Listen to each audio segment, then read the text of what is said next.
It's common. It's common. All right. We are now live with 2 seconds as opposed to me waiting 20 seconds the other couple times. But it is June 5th, in the year of our Lord 2026. That is a shout out to our friend Steve Bannon, who that's how he opens his shows with the date. And I do have the big camera screen up as the main on online, because we have a lot of people here stuffing bags and stuff and getting their fingers dirty with ink. So we've had some great workers over the past couple of days, and it's been fantastic. And they're mad at me because I ordered the wrong bags and they're a little bit smaller.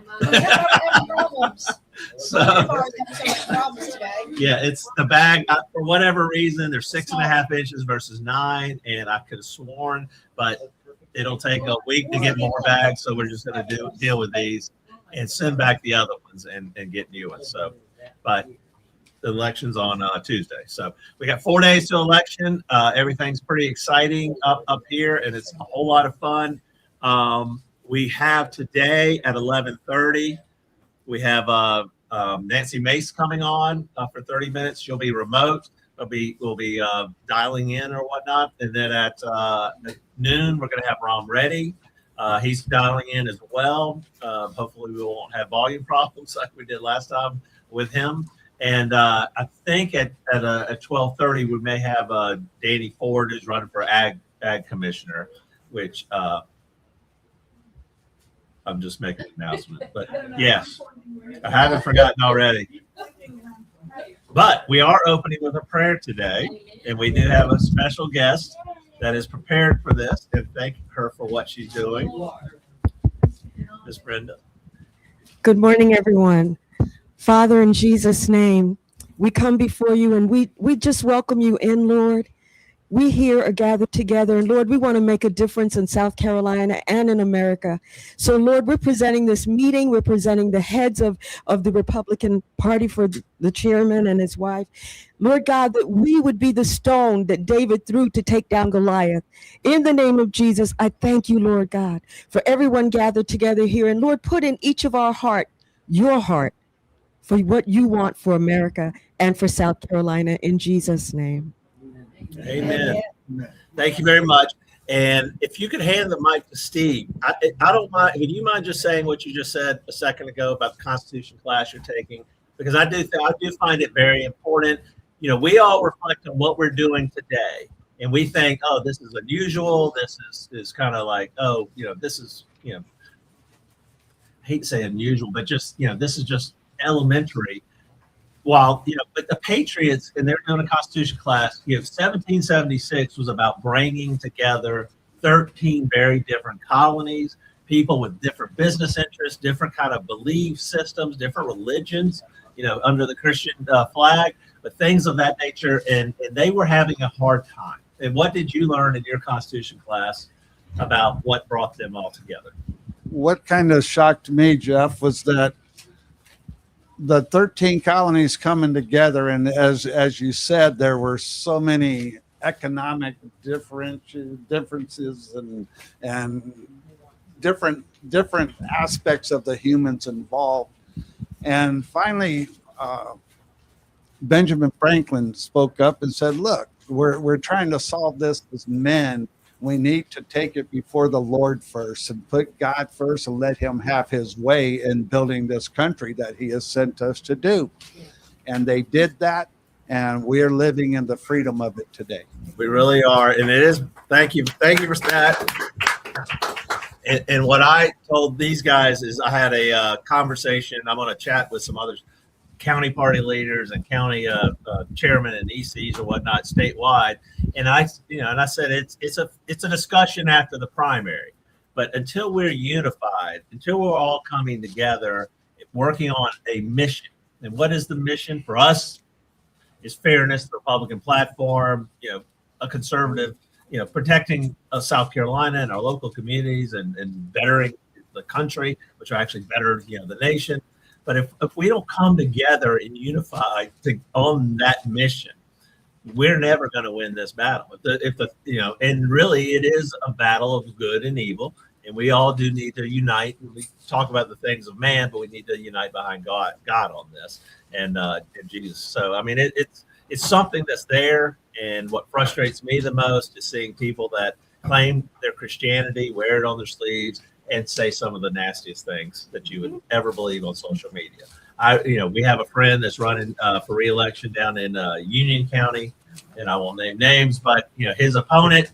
I clicked through to something because somebody made a comment, and I clicked through, and it turns out it was the wife of his opponent, and she had made a big post about their experience of running in an election and about how horrible things that they have seen and people say and do and blah blah blah blah blah. Well, I clicked over on her name because she had written one of the nastiest things I'd seen, on the other candidate's site, and I'm kind of like, why are we not seeing this? And what we teach is not conformity, not my way or the highway, but we need to be, we can be persistent. You could advocate, for your cause or your candidate in a persistent way, but you need to do it in a very professional way too. Because I will tell you what I have experienced and what we're seeing now, there is a shift that is going on. People are waking up to a lot of this nastiness on social media, and why consultants and why certain people did this stuff in the past was because it worked. But I think it's backfiring, and I think it's doing it in large numbers. And I think, if I was a candidate, I would certainly stop anyone that supported me from doing and writing and saying nasty things on social media. Some candidates actually pay people. Yes, and Olga's right. There are some candidates that actually promote it and pay people to do that type of stuff. And as you all know, we emphasize it here with the Greenville County Republican Party. We do not condone that type of activity. And if I tell everybody all the time, if you see anybody that's involved with us that is doing that, I will personally correct it myself. But I mean, look at the Mark Lynch stuff. Look at, Ralph Norman doesn't speak to that type of stuff, but there's a reason why they're calling it the Lynch mob. And I know some people like him, and that's okay. I mean, we're fine with that. But when I personally talked to Mark Lynch saw him in a line at the state convention, I asked him, I said, you got to get some of your supporters in line because they're literally threatening physical violence and being pulled over by cops and take, one of them was committed by their family for having a weapon. And I'm like, you got to stop this, and Charlie Kirk was murdered by a crazy person. Why was Charlie Kirk murdered? Assuming, leave out all the conspiracy theories. If you just think it was just some crazy person that went and shot and murdered Charlie Kirk, it was because of what that person probably read in the media and saw on social media. And he probably thought he was doing something good by, if you could kill Hitler, before World War II, would you have done it? That's what it is. If they think they're out there, why is Donald Trump getting so many, threats? Why did they shoot, guns out in front of the White House, a week or two ago? I mean, it is because of the nastiness that's on social media, and I hope people are waking up to it. And I think it is backfiring. That's my rant for the day, so we can all go home. So, all right, but elections are on Tuesday. Early voting ends today at I think 5 p.m. It's 5 p.m. I think everywhere. Maybe that's a statewide thing, but definitely 5 p.m. here in Greenville. There are five voting locations. If you go to greenvillegop.com/vote, that's at least for the information up here in Greenville. And if you have not pulled your sample ballot, we emphasize this all day long. Go to scvotes.gov. I think they moved it to scvotes.gov.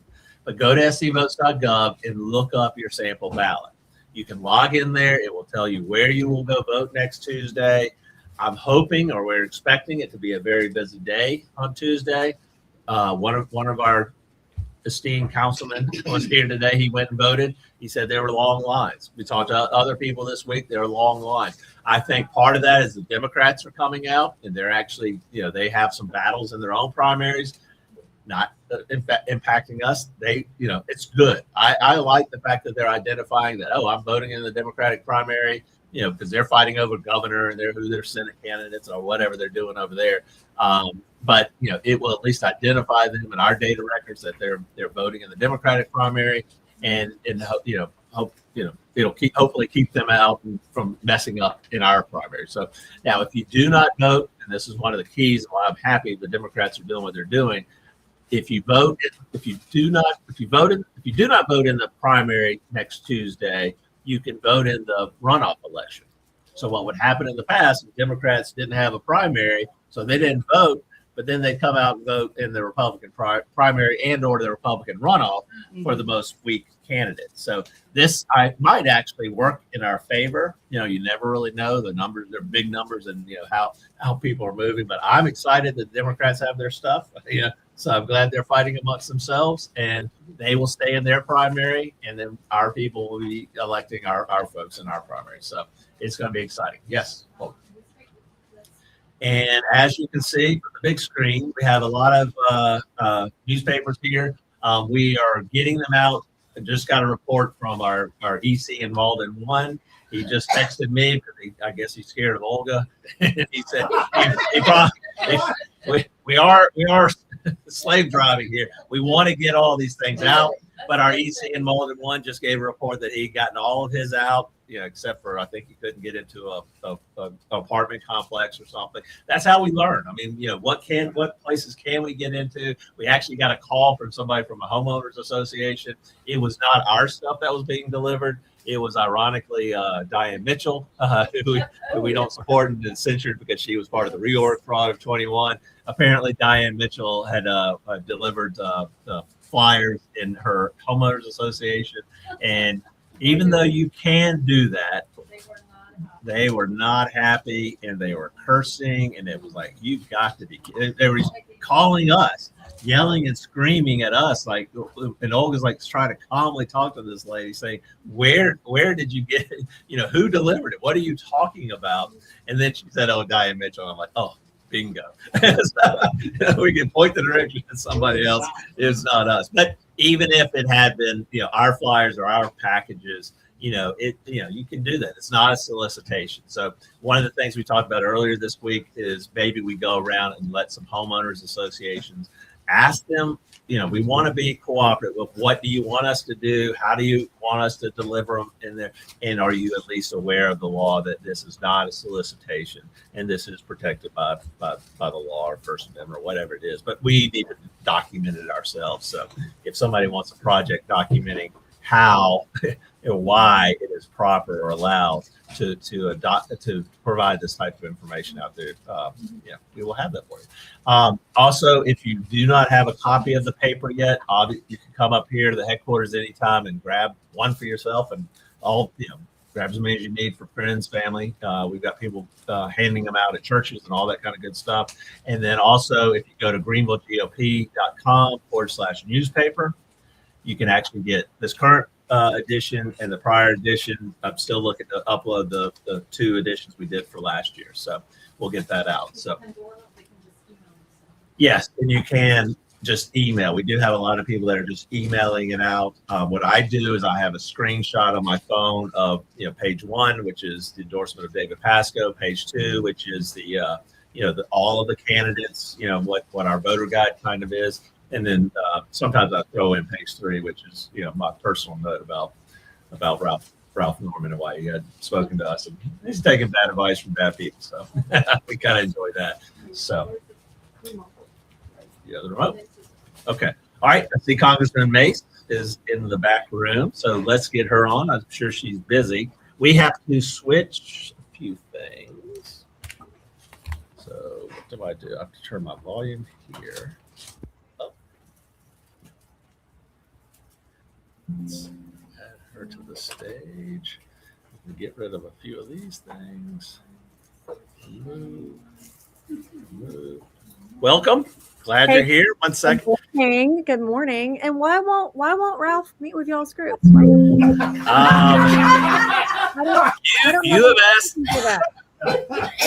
asked the best question ever.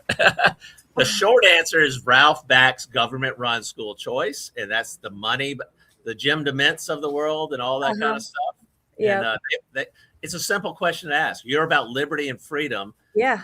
Why would you support 100% government-run school choice? Yeah. Oh, interesting. I didn't have that bit of data. No, yes. It's a very interesting fact. It has actually, I think, affected a lot of people up here on their lack of support for Ralph Norman, and it's Adam Morgan too. And I don't know where you fall out with him, but that's where the fallout is with Adam Morgan, him picking Adam Morgan, because I knew that I heard there was going to be fallout. But I had to be in DC yesterday, so I've been on the road, and I got home at midnight last night. But I hadn't had a chance to go in and see what people were saying online. So that all makes sense now. Yeah, I think it's hurt. It certainly hurt his campaign. A lot of people that actually kind of liked Ralph, that was a deal breaker for them. So good for you though. Yeah. So, well, tell us about yourself. I'm sorry we hadn't got you on here earlier. No, that's okay. I don't mind it at all. And of course, I spent some time with you and Olga and the group a couple times. I will speak to anyone, whether we agree or we disagree. I think it's very important that the more you get in front of people, that they have more opportunities to ask questions or clarify a position. There's a lot of nonsense out there. You guys have seen the fake AI ads. I mean, Pam has spent like millions of dollars. The ironic thing here is like this woman made millions of dollars on LGBTQI plus DEI in her company and is spending all that DEI LGBTQ money on ads now against me saying I love trannies or something. And I'm the one with a tranny in a Greenville County jail who wants to kill me. I got more than one in jail right now. In fact, my family's on lockdown because there's one that's trying to find me right now, and Capitol Police are hunting that person down. But at any rate, many of y'all know I'm from Goose Creek. My family's been in South Carolina for hundreds of years. I'm not from Ohio, didn't come out of a slum in India. I am born and made here in America. And my father's family originally came through, Sellers. So my family was members of the Antioch Baptist Church hundreds of years ago. My dad grew up in Hampton. When he retired from the Army, he put me in Goose Creek where I went to school and then would go to the Citadel, graduated from there 26 years ago. And that place really taught me about grit. And it taught me about doing the right thing no matter what. I know that when I voted to release the Epstein files, I was putting an endorsement on the line. And I was okay with that because I think our values and our principles matter. I'm someone who wants pedophiles put behind bars. I want them actually publicly executed. They need to get the death penalty. And those are the values that I believe in. We've got a lot of crime. I know that Jeff and we share a judge and some stuff right now. And my judge tried to gag me and I told him no. So I'm not one really to be messed with. I'm going to follow the Constitution. I'm going to follow our Christian values. I'm born again. I was saved in 2019 in the same church I got to watch 2 years later where my kids got baptized. I think that our faith really means something, which is why I'm not telling lies about my opponents in this race, because the Bible tells us about false witnessing. And that's wrong, and we shouldn't be doing that. I will tell the truth now. Now I'm fighting tooth and nail to run through the tape and get in the runoff on Tuesday. Right now, it's Pam and I are the top two, and if that keeps, then all that matters right now is that people get out to vote. And once we get in that runoff, all bets are off. The gloves are off. People really need to know what her values are, because they're not our values. And I think they're not biblical. They're sinful. And I think it really matters. Either we're going to have more of the same that we had the last 10 years, or we're going to have something fresh and new. And y'all know that I'm no holds barred. Like, if something's wrong, I'm going to tell you. If someone needs to be fired, I'm going to fire them. If someone needs to be impeached, I'm going to be impeach them. Like when the president was shot in Butler, Pennsylvania, I'm the one that filed articles of impeachment against the Secret Service director. She quit 12 hours later.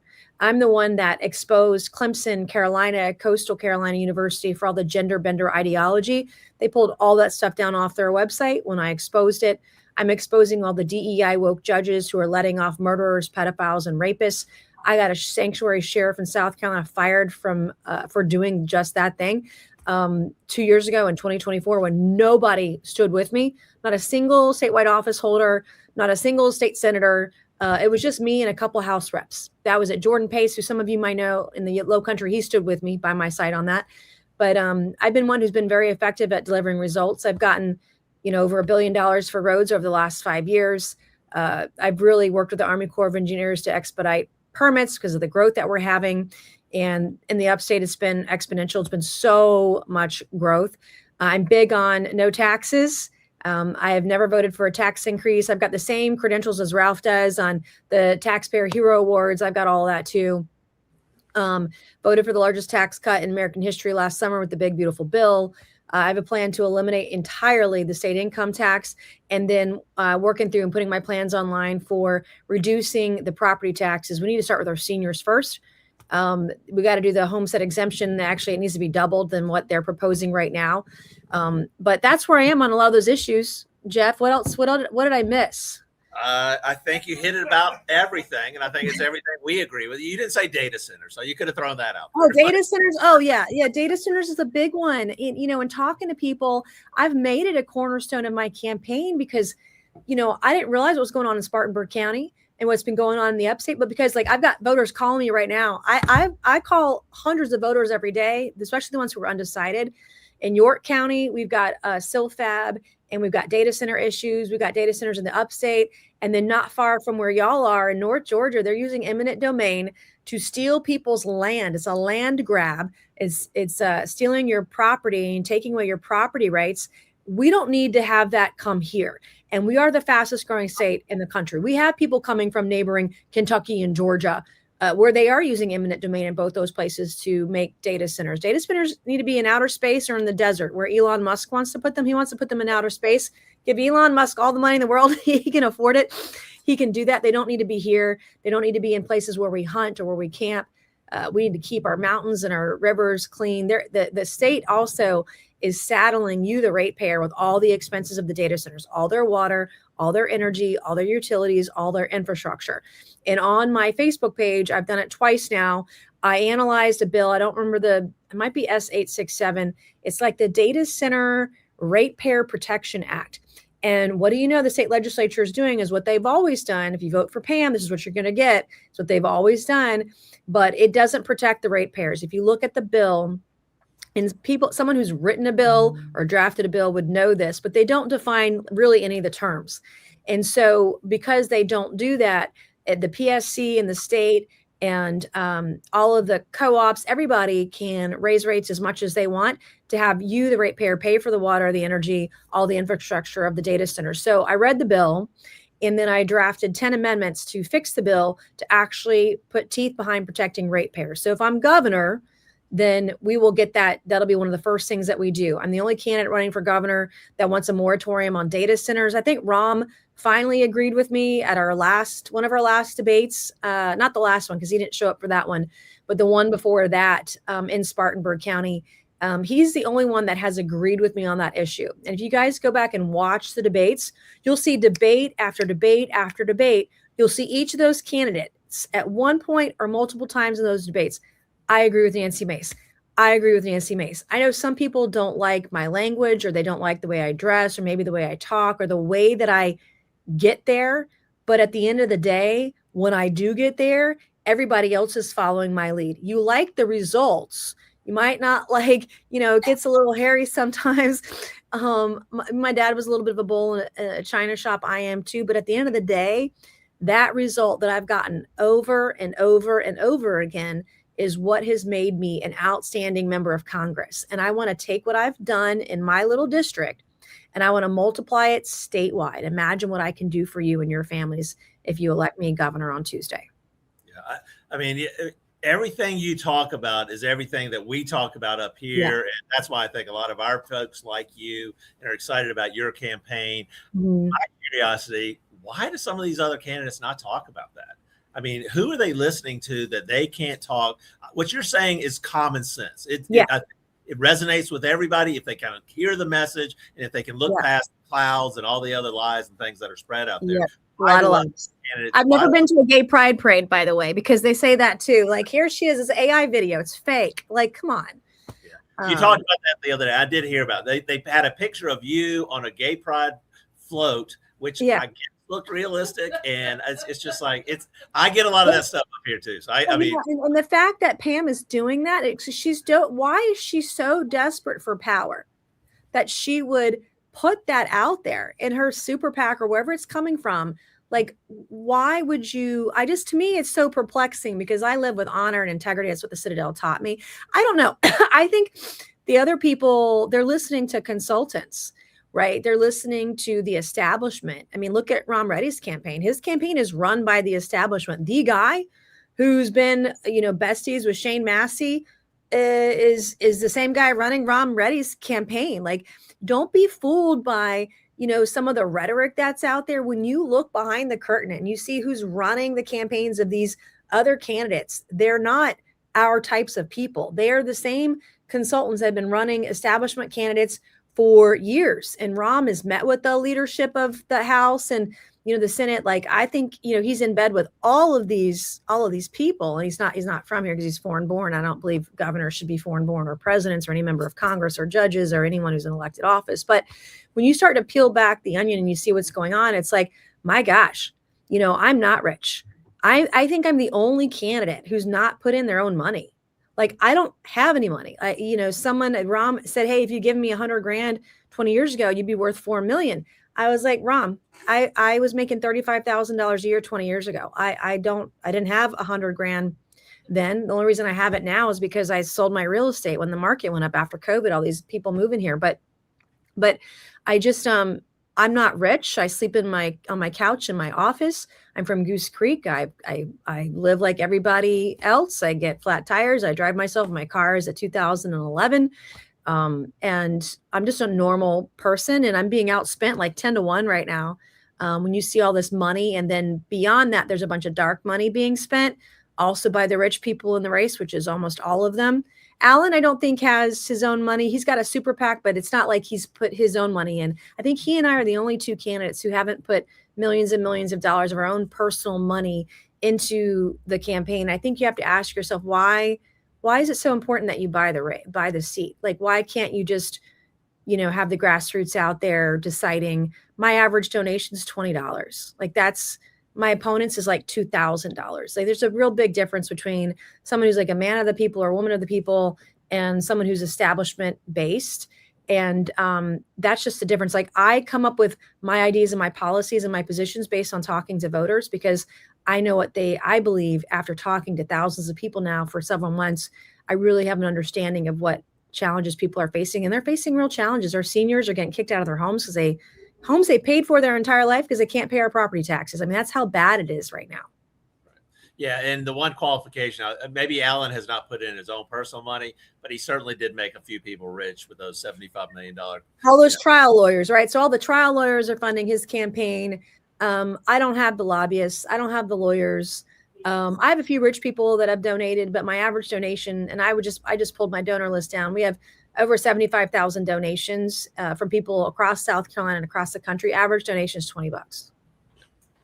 I think it's great. I think we do watch you on social media and those types of things. Your social media is through the roof as compared to most other people. And I know you have a little bit more of a broader national reach in a lot of those things, but you're hitting a lot of people that are not your normal folks that are in politics. And what I've tried to tell people, and I would like you to kind of comment on what your strategy and plan is, because I do know you kind of take a different route than some of the traditional routes in campaigning. But, Trump brought out more people. You seem to be reaching more people that may not be your typical voters, your 4x4s and things like that. I don't want to spill the secret sauce before Tuesday, Jeff, but I will tell you, my typical voter is not your typical voter.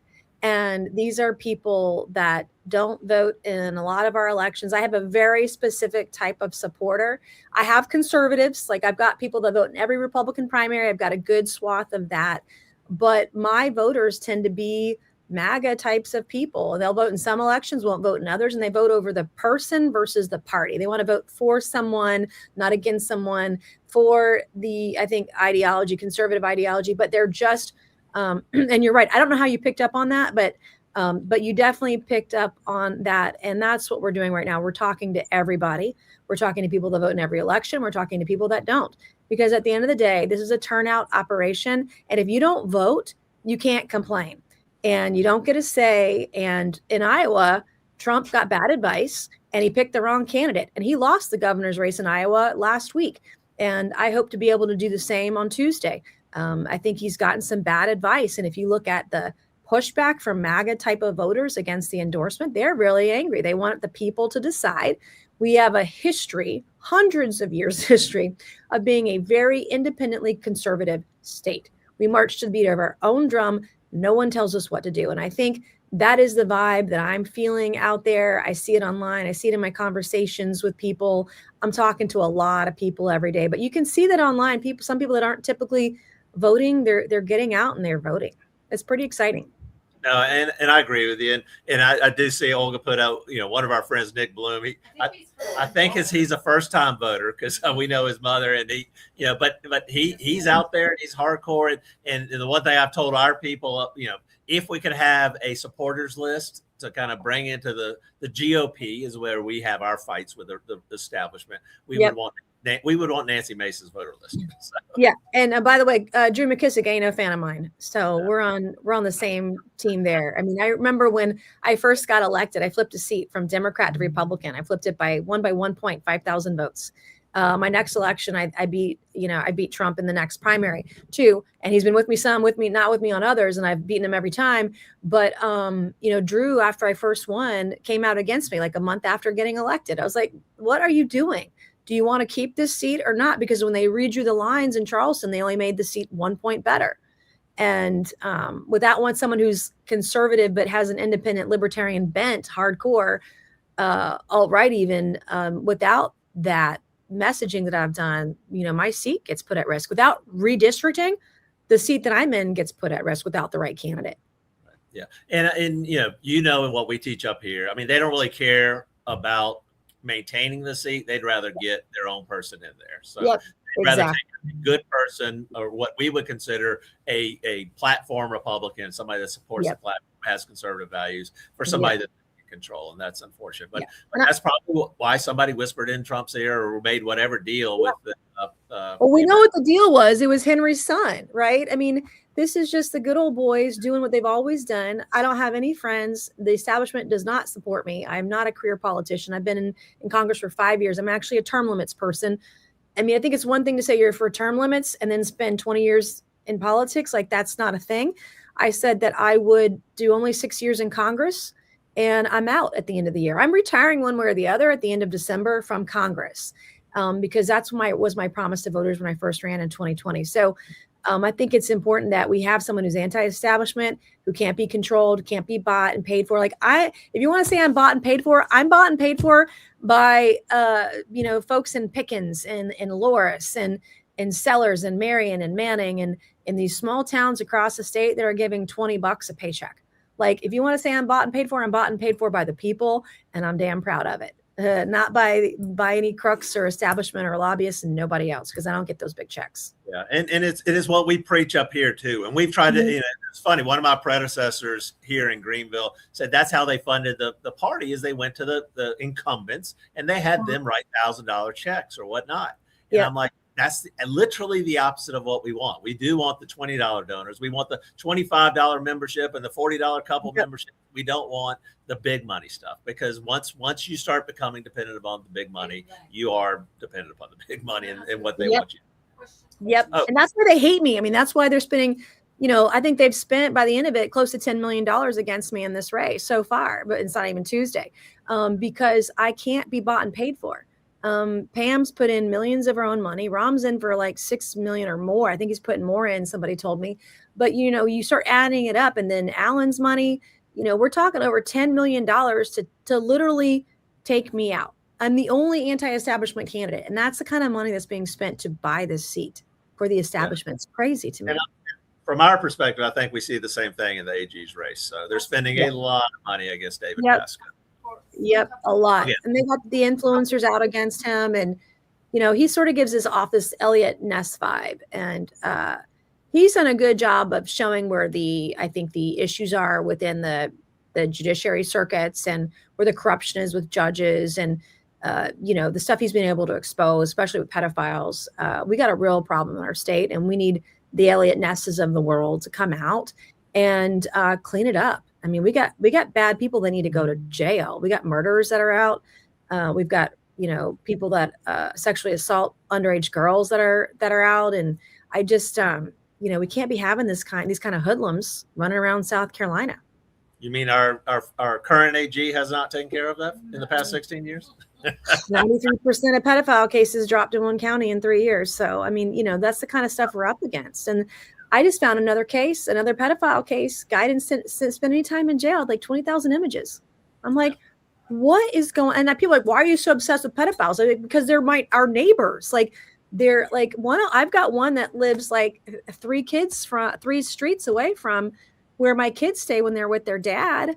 I was like, and my kids are grown now, so they're not young children, but like, you start looking at it, you're like, oh my gosh, these people are in our communities. They live down the street from you and I. They need to be in jail.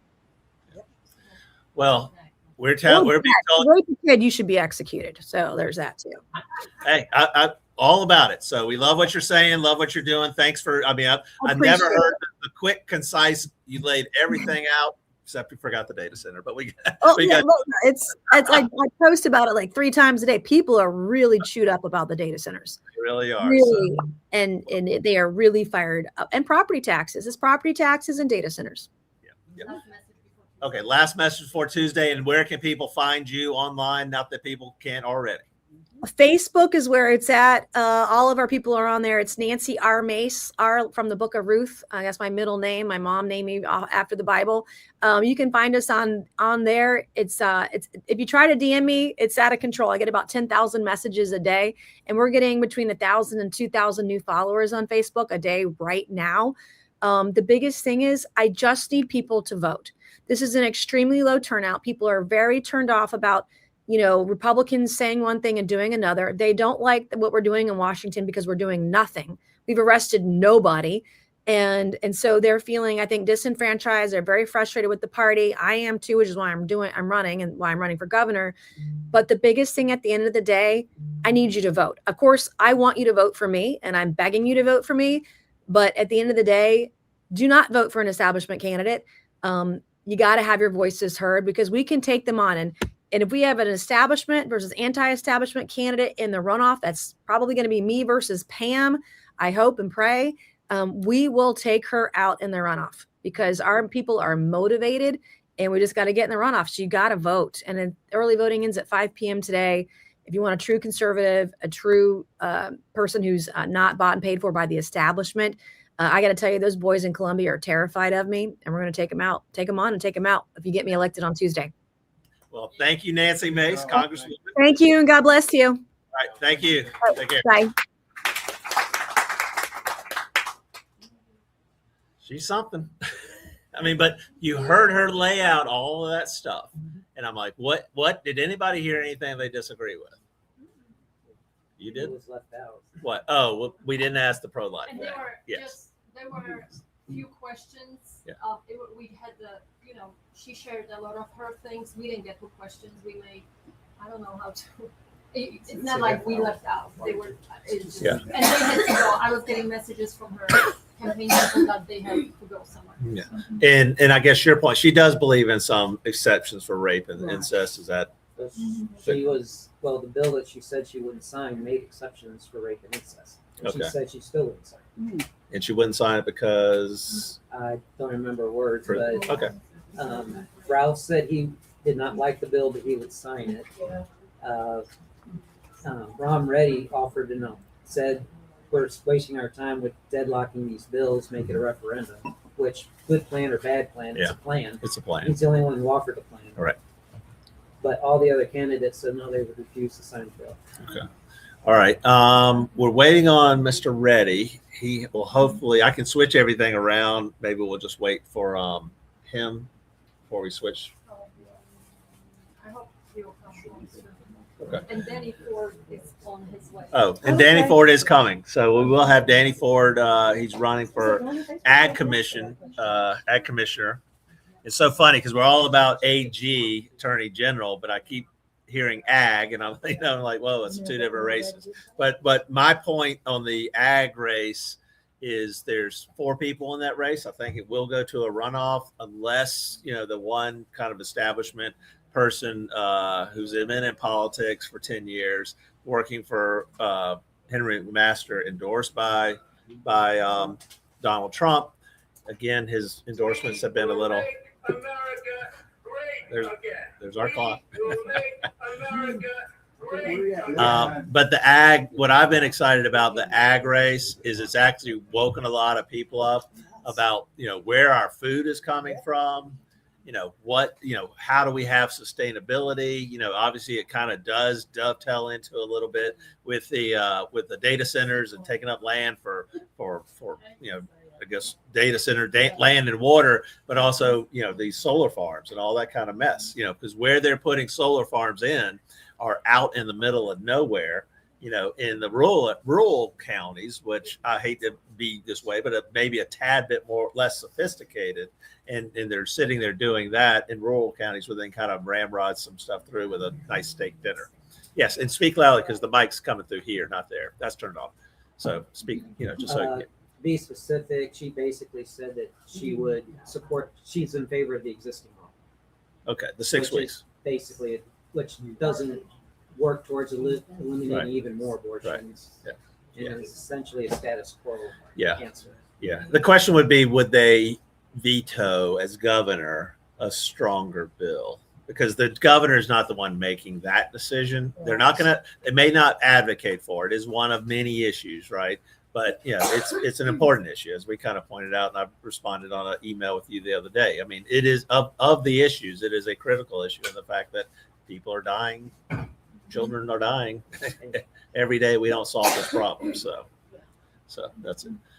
So, Mr. Reddy's here. So I did good by not switching everything around. Okay, let's see if we can get that, and we can remove that. How's the sound? Can you hear me? Wow, we have fixed the sound issue. You are loud and proud. It's fantastic. Awesome. Mr. Rom Reddy, he's running for governor, one of the couple candidates that are out there. I do see you. We pushed Josh Kimbrell out of the race, so I know you're worried about him. He's a local figure up here, so it's. I'm actually surprised he didn't get out earlier, but it's his choice. Our joke about this is I think he was in the race because he didn't. They generally don't like to indict and arrest people when they're running for a big office like that. So that's probably it. So it has to do with some air business he has up here. There's some things going on. But again, I mean, thank you for coming on today. I know it's the big push into Tuesday. Obviously, early voting finishes today at 5 p.m. So we're trying to encourage as many people as possible to obviously get out there and vote. And I'm sure you are as well. But the election will be next Tuesday, 7 a.m. to 7 p.m. in your local precincts. It's early voting right now. But tell us, introduce yourself, for anybody who hasn't heard from you before, and just let us know how you're going to get the big push to get over the line on Tuesday.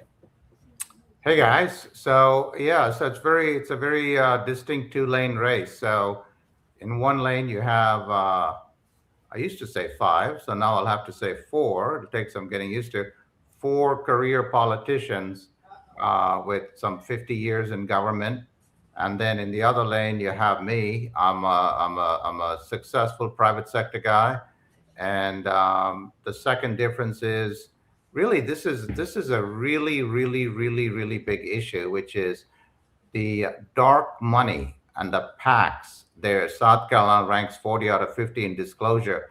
So this is now percolated all the way down to local races. For example, you take a data center.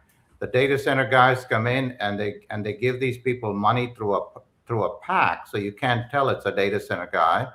And they say, if you get in, you're going to vote for this data center, or you're going to vote for this solar plant, or you're going to vote for something else.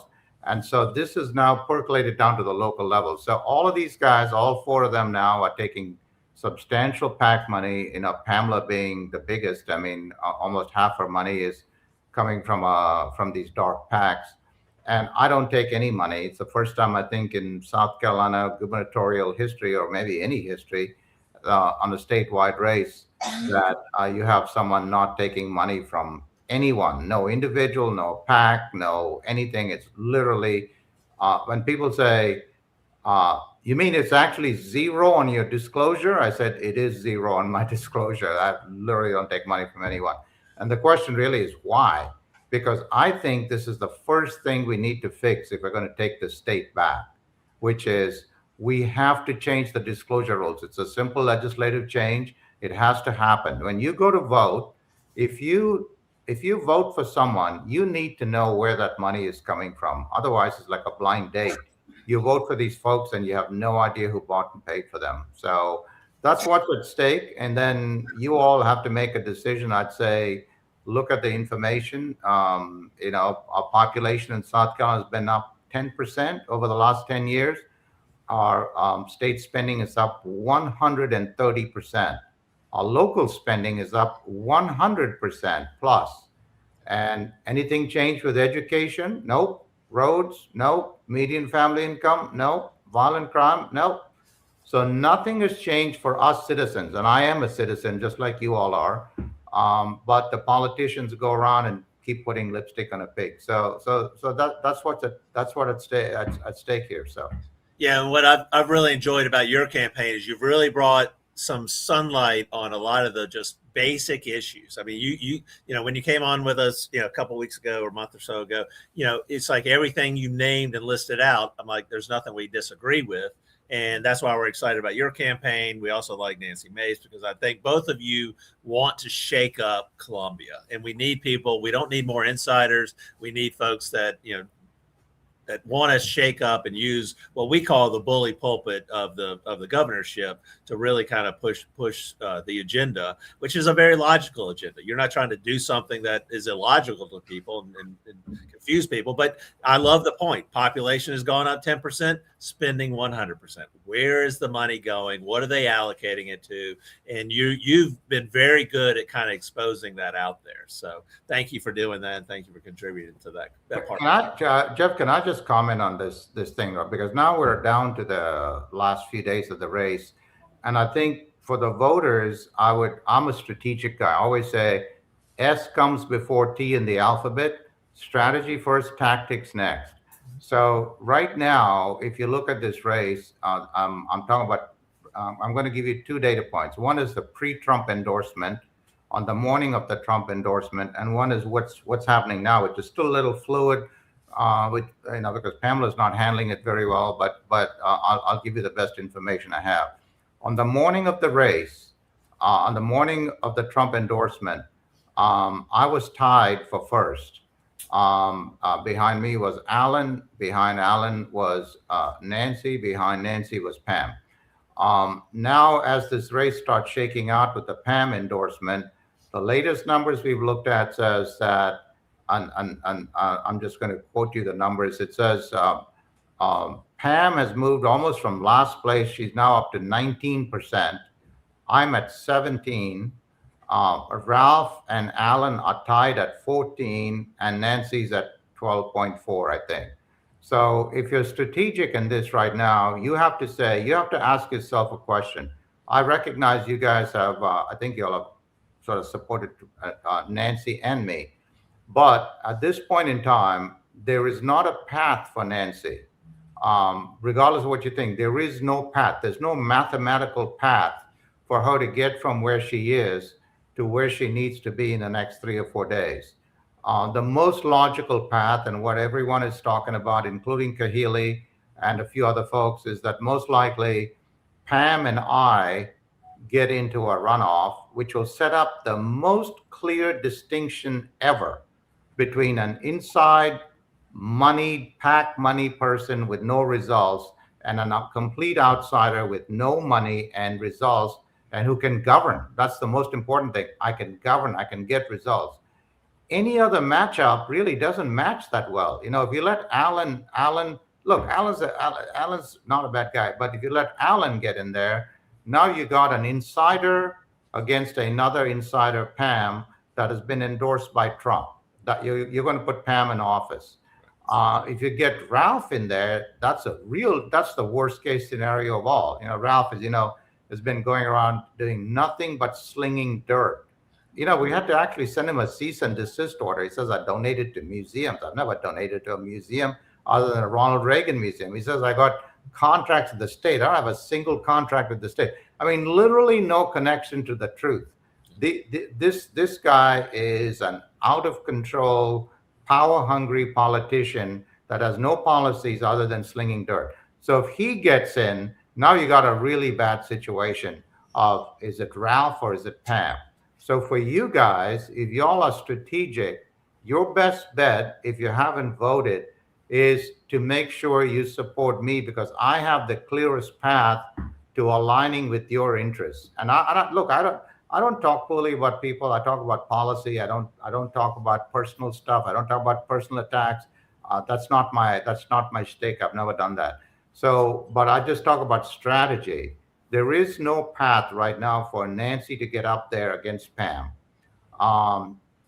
And if you look at that matchup, it also becomes difficult because Nancy doesn't have the funding, as you know, to match up with Pam. That's going to now get MAGA money coming in potentially to support her. I don't know. And look, I'm a big supporter of the president. So I think if I was against Pam, there's going to be least amount of incoming fire from the president because the president knows that I've always been a supporter of his. And so he's going to most likely let it play out, however it plays out. So if you think about anything else, if you think, look, we've got to get this race where we get the right person in there. And for you guys, if you think the right person, either Nancy or me, I have the clearest path, not only to get in there, but I have the clearest matchup to Pam. And so all I'm going to say is think about that when you go to vote right now. You don't want to just, waste a vote and end up electing someone that shouldn't be in there. Yeah, and we try to talk about that from the bigger perspective. Our nightmare and what we tell folks is Pam Yvette, Alan Wilson. There's your nightmare of yeah. More of the same, more corruption, or more bad things. More of the same, yeah. It's a very bad scenario for us. We're 100% agreement in regards to Ralph Norman. Yeah. The only thing I'm excited about with Ralph Norman going out there slinging the mud that he's doing is a lot of people are waking up and say, "Oh my God, he really does lie about a lot of stuff." That's William Timmons ran against Adam Morgan 2 years ago in that congressional race, and it was all lies, Morgan. So I mean, it was all lies, Adams. It was just constant lies, and I don't understand it. There's enough dirt on people that you don't have to actually lie about stuff to do That's that. what I say. It has to have some connection to the truth. I had my poor wife actually spend her time the other day saying, did we actually donate to some museum? So she went back through 15 years of records and there's nothing. The only museum we've ever, art can hit me in the face and I wouldn't know it. I wouldn't know a Mona Lisa from some $10 piece of art. I know. And so, but why make up this stuff? Why call my sweet wife in the post-debate conference? He calls my sweet wife a fraud. Like, why would you do that? And he calls my manager a slime ball. Is this the way to behave? Is this how an adult behaves? And I've never experienced anything like this. I've been on the front lines of business my whole life. We have disagreements, but I haven't seen anything. This is the underbelly of society. And I always say, if you behave like that, you cannot have God in your life. I don't believe you can have God in your life. And for us, it's very difficult to reconcile that because God plays a big part in my life and my wife's life. Yeah, no, I mean, you're preaching to the choir on that. And I don't understand it. We don't tolerate it amongst our group. We don't tolerate people doing things, telling lies. The truth is okay. You can emphasize the truth and expose the facts and let people make the decisions there. But lying and misleading is a problem. And I think it's the number one problem we have in politics. And a lot of these candidates don't seem to do that because they listen to their consultants. And I do know yours, and I do kind of see his evolution and seeing and thinking things. And I see the disgust that he's putting out on social media about what he's seeing out of other candidates. It's wrong, and I appreciate that. And I'm glad you guys are helping to shine some sunlight on that. So as well, let me ask you, and maybe this is a bit of a tough question, but how? I mean, because it is conflicting for us. Why can't you and a Nancy Mace? Why did y'all not be able to work some things? And maybe you don't want to go there. Maybe that's unfair to ask. No, I want to go there. Okay. I'll tell you why, because people have asked me about this. I'm going to tell you two reasons why. I cannot pick someone to get elected. I will not do that. As a matter of fact, I will not say anything or do anything just to get elected. I feel like the lieutenant governor has to be. When you look across, it's not are they black, are they white, from the upstate, from the low state, from the Are they man, woman, transgender, or are they going to help me get elected? It is, if I got hit by a bus, who will be the most competent person to replace me and govern right away? That's one. The second reason is, and you guys don't have to agree with me at this, because I say a lot of my beliefs, like my political beliefs are based on the Constitution. My personal beliefs go back to our Christian faith. I believe that I need to follow in God's footsteps, not get ahead of God. What do I mean by that? I believe that God has a plan for all of us. And if God wanted me to be governor, I would have the nomination. And once I get the nomination, then I can take the next step of picking my team and picking lieutenant governors and all that. I do not want to get in front of God. And that's just a personal thing for me. I feel like, there's a life plan for everyone. And my job is to follow God, not get in front of God. And I know sometimes it's too deep to understand, but that's just a personal feeling. And I hope you guys would respect that. No, we definitely do. And we preach that as well. I mean, what I've always said, God's plan, God's timing. A lot of things don't work out in the timing that we all want, but there's a reason for it. And we have to bring it in. And if you truly are a person of faith, it won't bother you whether we win, lose, this, that, there is part of it. So I'm very, very much. I'm totally at peace with that. That's the nice thing. I will be disappointed more especially in the upstate, the people who come up to me and their tears in their eyes, saying that, they're really hoping for the first time in their life that something like this can happen. Someone who is not, beholden to any interest, any special interest, any donors, but can be a voice for the voiceless. I feel if I don't prevail, there'll be an element of me that feels like I've let them down. The people in family court that are getting victimized, I feel like I'm letting them down. These data centers that are taking over the state, that I will stop, I feel like I'll be letting them down. But for me personally, I'm at peace. I'm saying, well, that wasn't God's plan for me, and I'm good with that. Well, I mean, no matter what happens, I hope you continue to be very involved and help us get to the next level on some things. As a South Carolinian and what you're doing for the state, we appreciate all of it, and hope to have your help and support in some things in the future, regardless of what happens. We do have one quick question. If you can speak loud. I don't know if it's quick or not. Frank Gunther, he runs our legislative committee. So yeah, you mentioned the budget. As governor, would you use the line item veto on the budget, and how would you wield that? Yes, the line item veto. I'm sure you'd enjoy it. Well, first of all, I'm going to tell you the budget process cannot be like this. The budget process can be the governor throws something out there and then goes on vacation or cuts ribbons, and then the legislature sends him back something else. That budget has to be driven by the governor. I will drive that budget. I will be involved with the budget, and 100%. Why wouldn't I use the line item veto? And he says, I asked him this question actually once, and he says, well, I can't always uphold it. I said, come on, in a super majority state, you can't get 1/3 of the House or 1/3 of the Senate to help. That's a leadership problem. And I'll tell you, part of being able to uphold it, I will be in the districts. I will not be sitting in my office. I will be in the districts of these House members and Senate members, telling people who these people really are, because some of these people are all fake.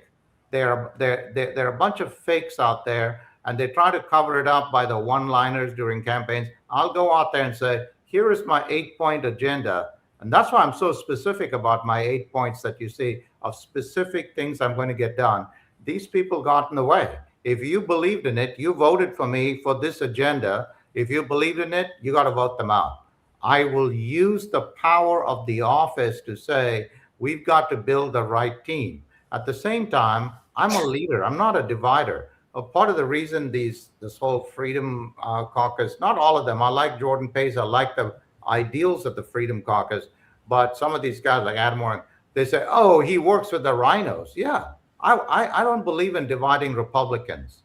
I believe we should be pulling the Republicans together, and we should getting the Republicans who are out of line. We need to get them back in line, but we shouldn't be dividing ourselves. This is a mistake, and we're going to hand the state to the Democrats if we keep dividing Republicans. So 100%, it's all about leading. And as a citizen, I got judicial reform through the House. with all 85 Republicans supporting it. Hasn't been done for anything consequential in a very long time. Yeah, well, I see a lot of head nodding in agreement with what you're saying right there. I would just make the point you're looking at from a perspective of not needing to fundraise, which is great, fantastic. You are your own dark money, so so in a good way. I said, I'll wear a NASCAR car patch saying who my donors are if they'll all wear NASCAR car patches saying who their donors are.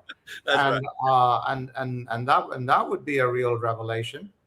Yeah, but the other side, and why I think the Adam Morgans and the Ralph Normans do the things that they do is because they do have to. That's how they appeal and they do their fundraising. So, I mean, I know a lot of us, the Thomas Massey issue that was out there with Kentucky.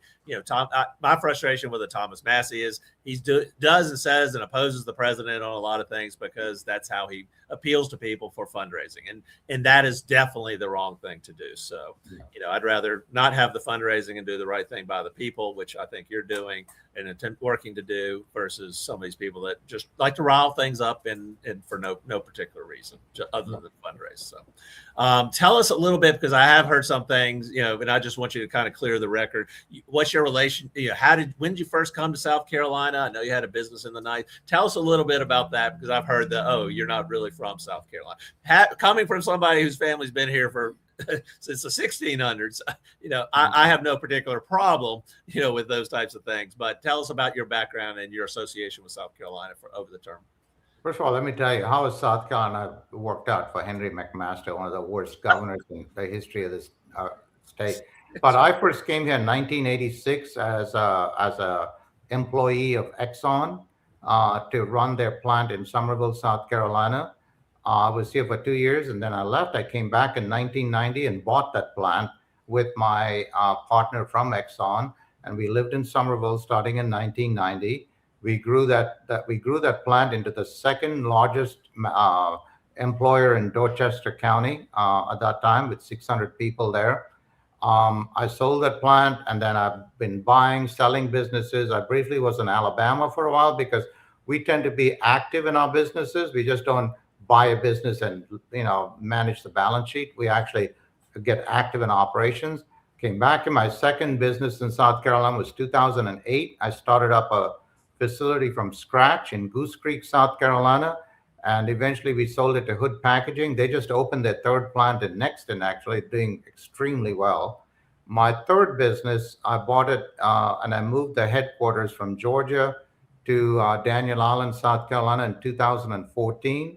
And we grew it into the third largest artificial turf manufacturer in the United States, operating in all 50 states. And, when Nancy complained how poor she was, now like I said, I don't have anything against Nancy. I said, well, maybe you should have invested in my last business, because this is what we do. Transformational businesses. If you'd invested $1 in my last business, it returned 40 times. 40x. For every $1 you invested, you got $40 back. And that's what we do. When I bought the business, we were doing 22 stadiums in 12 states. And when I sold it in 2023, we were doing 270 stadiums a year in all 50 states. And that's kind of the stuff, that's the kind of stuff I do. So I have a long history. Also have a foundation, my wife and I, and we do education and anti-child trafficking. We've supported many anti-child trafficking efforts here in South Carolina, but we also fund education initiatives. We're funding one right now in the Edgefield School District, which is near Aiken, trying to use some new techniques. We're losing our kids between kindergarten. They come out of kindergarten, they're okay. By the time they get to fourth grade, 68% of them can't read. They're not reading at grade level. So we're losing them in that, kindergarten to third grade. And if we don't fix that, we'll never fix education. So that's what we're kind of experimenting with, some new tools. Right. Well, I certainly understand kind of your background and your business background and turnaround background. And definitely I feel the state of South Carolina is in need of a turnaround. So appreciate that. And it was kind of a question that came up earlier. What are the three things that kind of keep you up at night about the state of South Carolina? You just kind of want to define them, and what would you do to fix them as governor? So all of the 8 things, by the way, if y'all haven't seen my newspaper that I personally wrote, I actually wrote 12 pages of a newspaper and many people, but if you didn't get it on readyforgovernor.com under the policy tab, you can actually download the PDF and read it, because I talk not just about policy and my beliefs, but I also talk about how to get it done. But the litmus test in all of these things is money and power has transferred from the citizen to the government. I got to transfer it back. That is the number one thing we have to do. Every one of the things we do has to pass that litmus test. And if you go down that list, you'll see it. Either money comes back to the citizen or power comes back to the citizen. And the second thing is what I referenced earlier. I think it's existential to South Carolina. We've got to get the money out. We have to get the money out. It has percolated now from statewide races to I have mayor's races now with PAC money. What the heck is that? And so these people are putting money in and say, if you get elected mayor, you'll support this, and you don't know who these people are. That is an existential threat. We got to clean that up in the first year. But in terms of the money transferring back, the income tax we're over collecting needs to be gone. I like to say it this way. My friend, Florida Governor Ron DeSantis, I have a lot of conversations with them. $2,300 less per citizen per year is what they spend in Florida versus us. Better roads, better education, no income tax.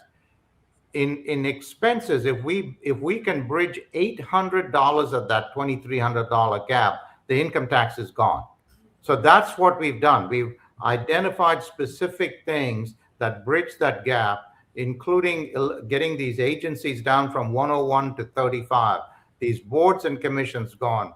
Regulations, we got more regulations on a per capita basis than California. The regulations have to go from 85,000 to less than 40,000. So we've got this laid out. And for me, it's all about results and governing. And we also have to start, by the way, with the cabinet. How about a cabinet? That we have a cabinet meeting once a week and say, what are our goals? What did you do last week? What did you do this week? And every one of these 35 agencies has to report to a cabinet member. They cannot be rogue agencies like they are now, with no accountability and no reporting. So it's really, when I buy a company, I look for 2 things: leadership and governance. You have to have leadership, and then you have to have a system of governing. If you don't have that, you're going to have policies coming out the yin yang all day long. You can't execute. And that's the problem. You can talk about policies, you can have beautiful one-liners, clean up Columbia, do all this, but you can't execute. And that's what's happened with the state. There is no execution. And unless we fix that, Jeff, we'll never fix anything.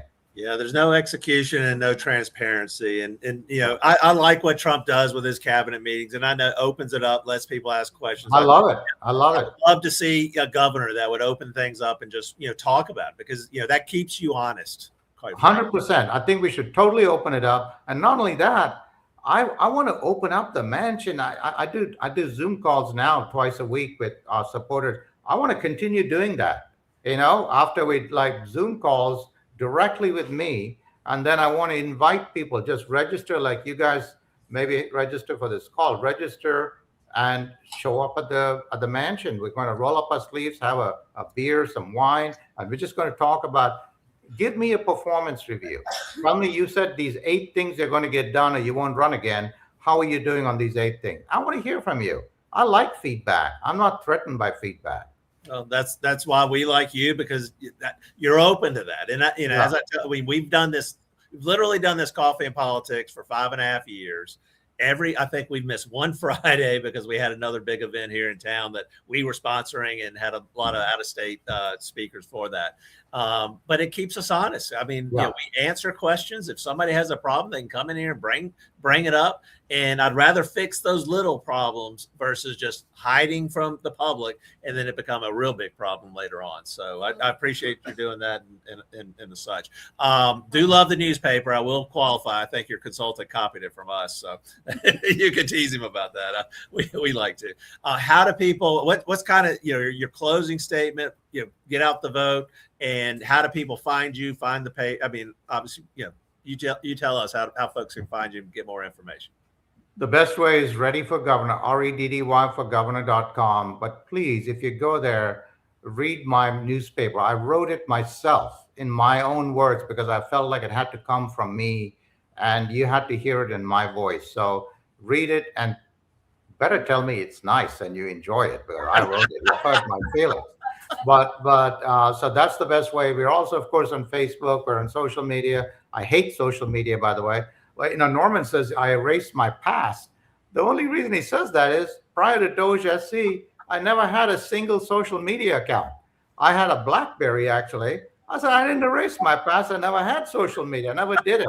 I was out there meeting with customers and getting things done, not sitting on social media and putting out falsehoods. But I think when you go to the polls, you just have to say, you have a great opportunity. You'll never have it in this generation. Someone running without any money, not beholden to anyone. So you have an opportunity to throw a grenade in the swamp and see what crawls out. And you will not get that opportunity again. I love that statement. Throw a grenade in the swamp and see what crawls out. Yes. Probably a lot of stuff. So, Yeah. Well, thank you for what you're doing. Anything we can do, let us know. And we're excited about Tuesday. You guys have been great. And thanks. Our events in the upstate are unbelievable. Everywhere we go, it's just like standing room only. And you guys are so involved and so enthusiastic. And I love the fact that we just ask questions, any questions. I don't have restrictions on questions. I like people asking questions. If I don't know, I'll just tell you I don't know. So it's awesome what y'all are doing. And thank you so much for doing it. Okay. Thank you, sir. Appreciate it. And by the way, we have a rally on the 6th this Saturday at Social Latitude on Woodruff Road in Greenville. At what time is it? At 3 p.m. So we'd love to see you there at Social Latitude, 3 p.m. this Saturday. I take any and all questions. So if you have friends, you're not sure about something, just come out there and ask questions. Yeah, we've been to a couple ourselves, and I would highly recommend it to anybody that kind of wants to hear the kind of layout. And then you can ask any questions. You text it the question, and he'll answer anything or whatnot. So I think that's fantastic. So enjoy Friday, and or Saturday, and glad you'll be back up. And see you on Tuesday. Thank you so much. Bye-bye. Bye-bye. All right. Anybody hear anything they didn't like, didn't agree? And that was clapping for Danny Ford. We can turn all this. We can flip over back to the microphones and regular stuff. And pull that up. Speak in there. All right. Does anybody, before we get into that, anybody got any questions, concerns, thoughts on Rom Reddy? Did you hear anything you didn't like? I mean, they both want to shake things up, and that's, and it's what's hard for us if we have people that support both sides of it. And it's kind of like, what do you do? So what's the best opportunity to get somebody into to whatever the runoff, because there will be a runoff, and we gotta have somebody that we can root for. Yes, Nick. It's really hard to sort out the mudslinging from the straight stuff, and I think I've got this paper here. I think it's pretty good. But people said about Reddy that when he was in New York, he gave money to liberal causes and all this stuff, and you can't tell if it's true or not. Do you have any idea? I mean, I think he literally just said it. He went back into his financial records and couldn't find it. He's never lived in New York, and I think that was one of the other comments. He was from New York. And he given money to a museum. Yes, Steve. Hey, I thought when I was in my 20s. Oh, yes, sorry. When I was in my 20s, I voted Democrat one year. Well, and it could be as simple as, he got a membership at the New York Museum or something. And who would actually know? I used to, in the old days, just sign up for all kinds of things. And, but that doesn't mean it's giving money to you. Yes. If you're not liberal and you're young, you have no heart. If you're not conservative and you're old, you have no brain. Yeah. And I will add, because this is what they give us grief about, which I find quite interesting. Olga donated to Bernie, I think it was $29 or $16 or something like that. It was on the day of the debate between, obviously we're Trump people. We were Trump people when he came down the escalator. There was a debate between Bernie and Hillary in 2016. And this is kind of like the whole Operation Chaos thing. Who would I have preferred Trump to run against? Bernie. You think that would be a much easier person? And Bernie was all proud about how the grassroots support that he had. And it was $16 or $29 or whatever was his average thing. So we donated the average thing too. And unfortunately, I grabbed her credit card and charged, so it showed up with her name. But they literally, hell yeah, I was trying to protect my reputation. Back in those days, we were thinking about this. But I'm like, it was really kind of like the Operation Chaos that Rush Limbaugh had started, I guess, and whatever year. And then we did it again in 2020 here in the state of South Carolina. We all voted in the Democratic primary for Bernie against Biden because we thought it'd be easier, and Trump actually acknowledged it and supported it and encouraged people to do it. We did the same thing with Bernie in 2016. And it's like now they go around and say, oh, they're Bernie supporters. And I'm like, you've got to be kidding me. But who accuses us of that? The same person that's accusing Rom Reddy of supporting New York. It's the Ralph Norman and those guys. So it's a busy day. And today, right now, we have Danny Ford II, who's running for Ag Commissioner for the state of South Carolina. That's agriculture, not AG, Attorney General, unless you are a lawyer. Are you a lawyer too? I'm a lawyer here. Yeah, that's for sure.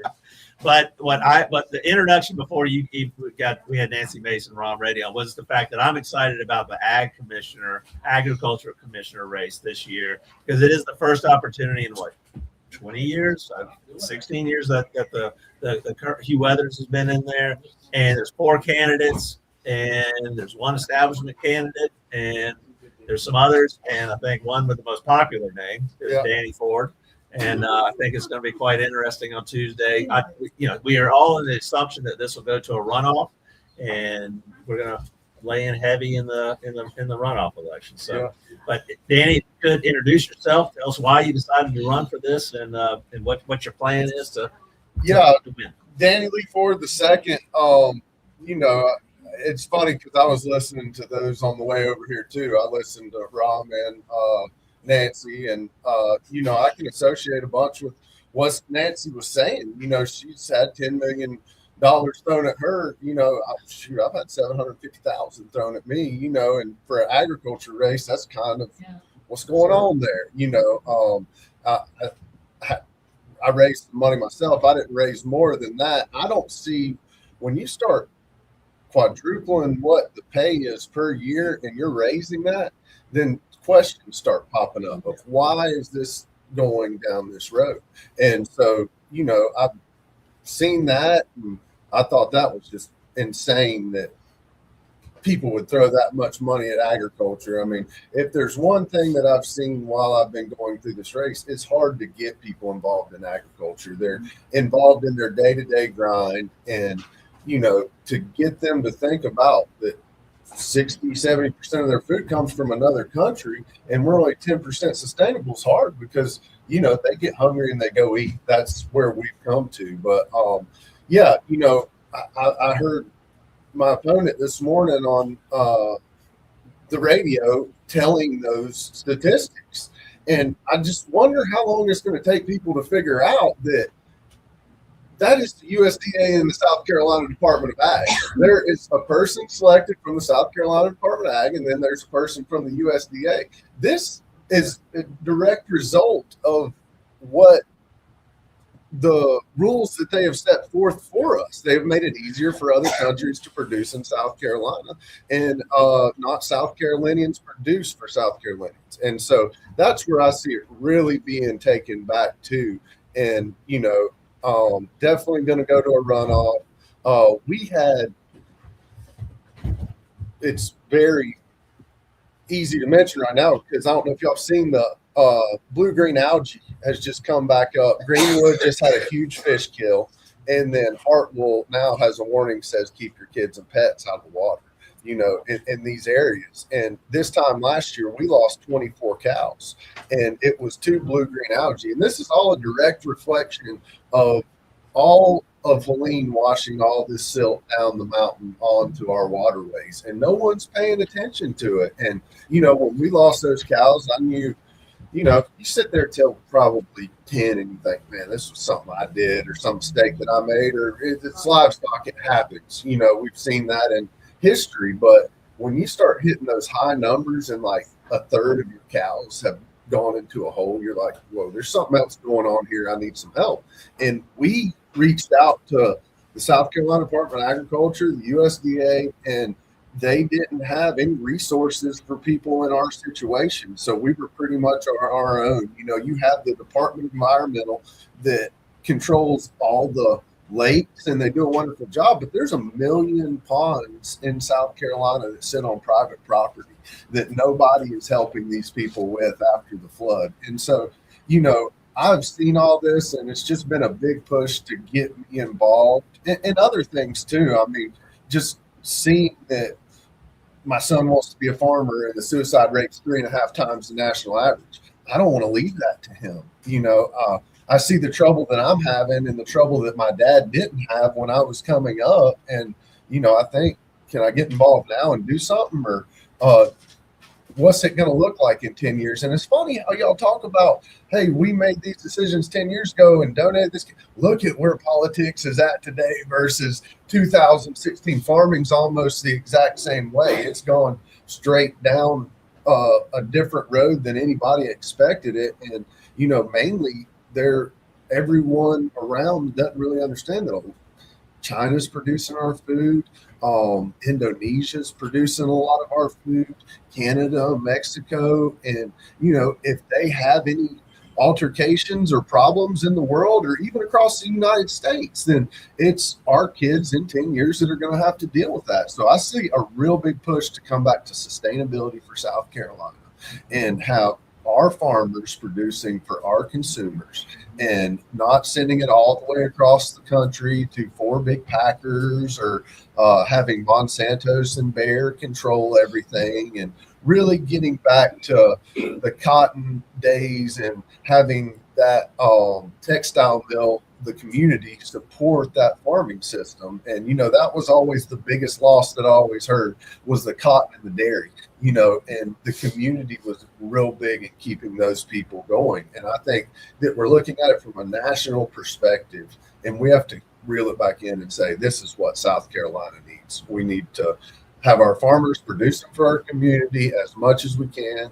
I think the app that list every roadside stand and market, that's a good place to start, because if you know what I have on hand and I can list a live inventory, you're a lot more apt to shop with me. How easy is it to jump on Uber Eats and say, oh, they got this right down the road and I can get it delivered for them. We have nothing like that as farmers. We're just called to speculate, set up roadside stands, and that's a lot of work. I think that we're in a new time and we can take some new advantages of some systems that we have. And I think that the South Carolina Department of Agriculture directly needs to be coincided with our food distribution.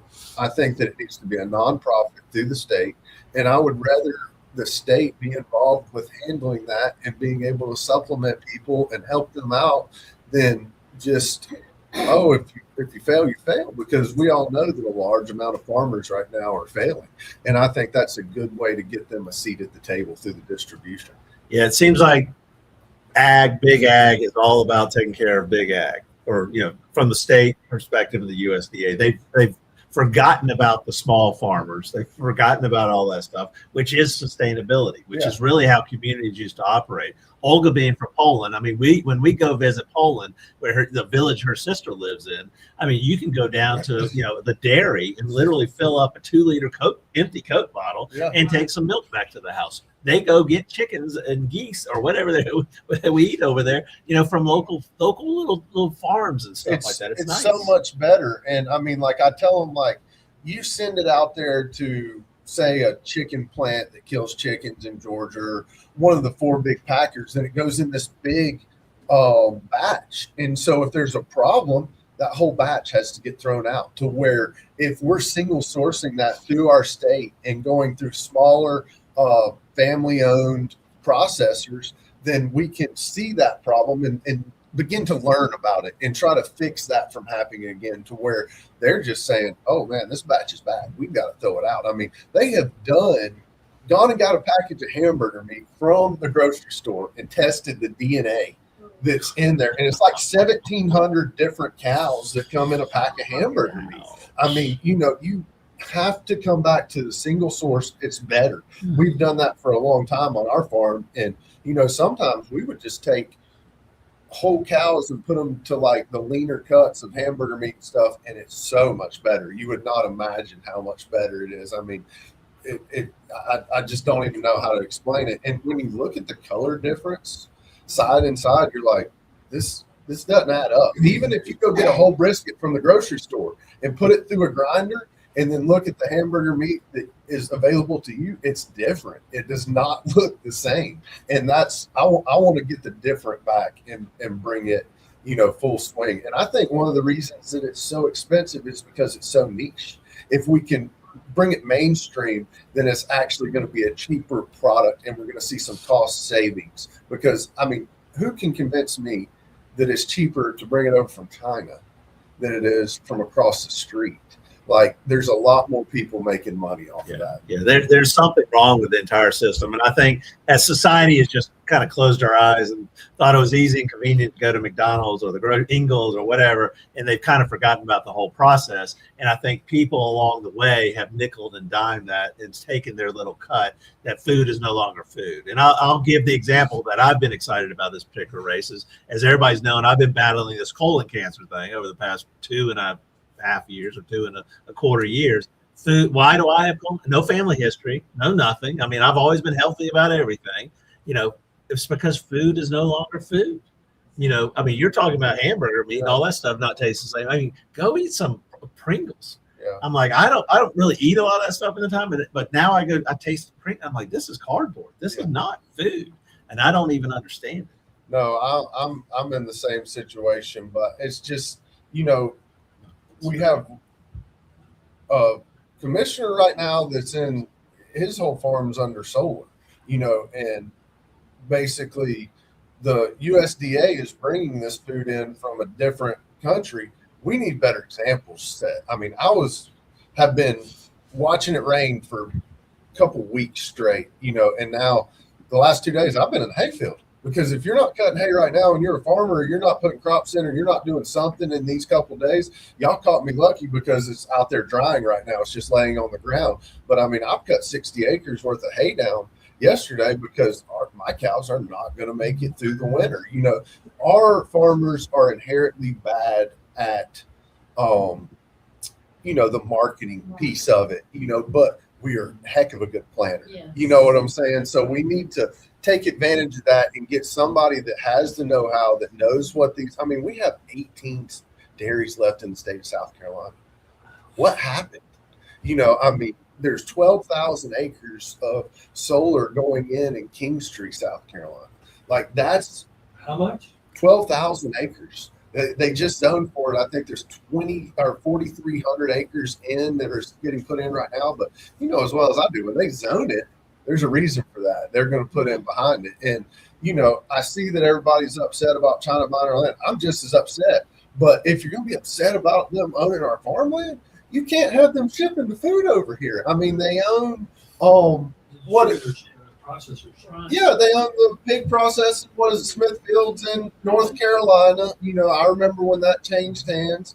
We can't let these billion-dollar companies that have come in and cut the profit of what the farmer makes control things. I mean, like I say, they were better marketers. They came in, cut our profit, sent lobbyists up there to the federal government, and they got some stuff done for them. We have to come over the top, and we don't need lobbyists. We need farmers running that department, and I've seen people that think that it should be a CEO or that it doesn't. It needs to be a farmer. I cannot, even if it's not me per se, I think it still needs to be someone up that can have a farmer come up to them and them be able to be on the same level of them and understanding what position they're in. There is no benefit for us to put farmers out of business or a restaurant. That's just two things. And, you know, basically right now, the Department of Agriculture is over the farmers and over the restaurants and nothing in between.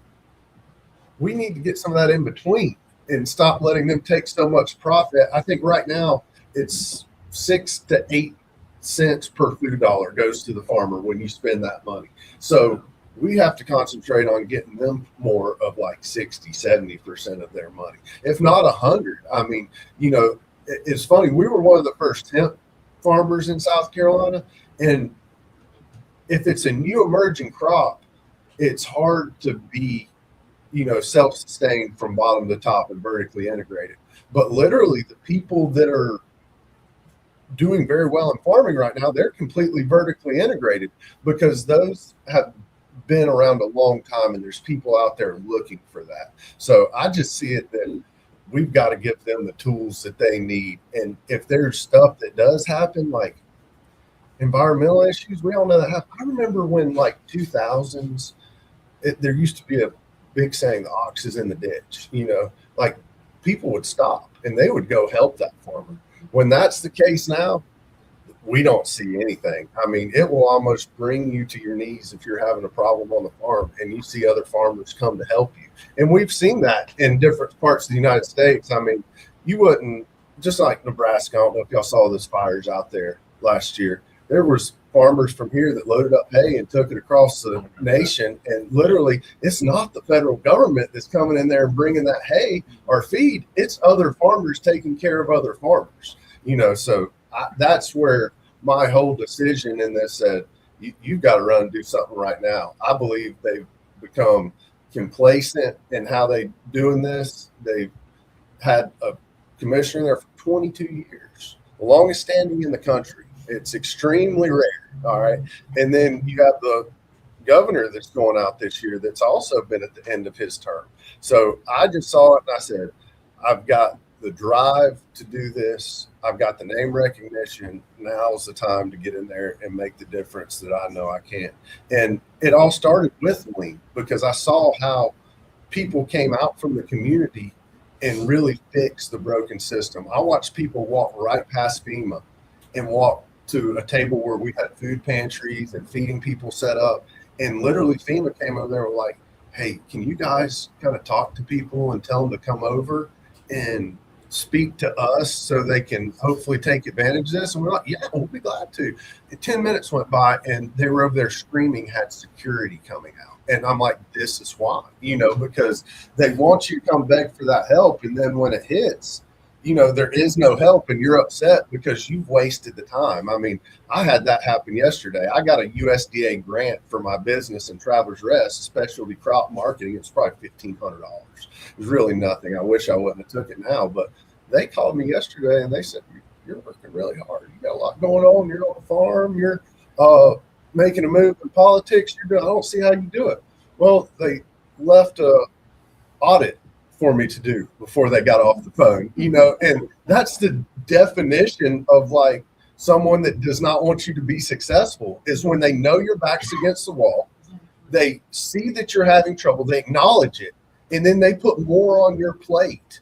You know, that is the definition, and they wonder why our farms are going out of business. I mean, it's that right there coupled with the insane movement into South Carolina with development and solar and data centers. I mean, we have so many different adversaries that have come after farmers since COVID. It's not even funny. That I think that's the big change. They asked me that yesterday on the Charlie James show, and I think COVID was the callus that showed everybody, hey, we don't even have to be involved with this stuff in our life. We can literally sit at home and get everything done that we need to get done and really push for the convenience. And we have to see that in just that short time frame is 3 years, that's killed our farmers. And we have to start being more interactive with the way things are going in our food system and our food security. So what was Ron Reagan's term? You know, I'm from the government. I'm here to help.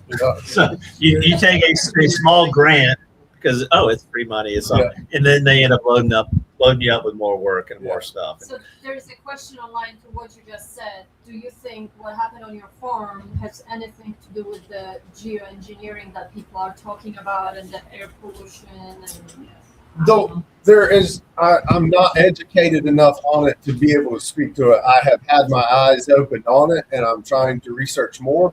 But there's definitely something not right. I mean, we're having these huge bouts of drought and huge rains after. Like I said, all the farmers were just basically sitting tight, and either they planted before the rain and it washed all their seeds out, and now they're planting again, or they basically are trying to get any amount of stuff they can in this window. I mean, I can tell you right now, sitting here without looking at my phone, it's going to rain Tuesday.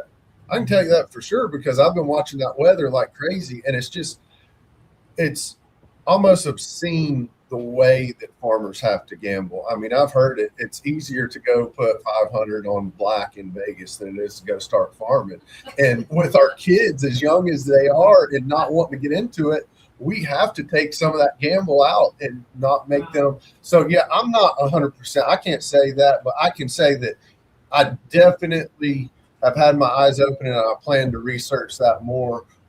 There's a lot of people that have that opinion, and I'm not closed-minded to it. I just want to do more research on that situation. Yeah, and you mentioned that the silt. I mean, because kind of what got you into this, was Helene and the washing down and the blue algae you got. I mean, do you think it's something in the fertilizers and all the stuff that make everybody's grass green and all that? I mean, is it what got washed down? It's that too, but literally like thousands of years of sediment. Like you would go up there and you would see where there was a road and then there was like a guardrail and there would be boulders that you could tell, like, how did that move?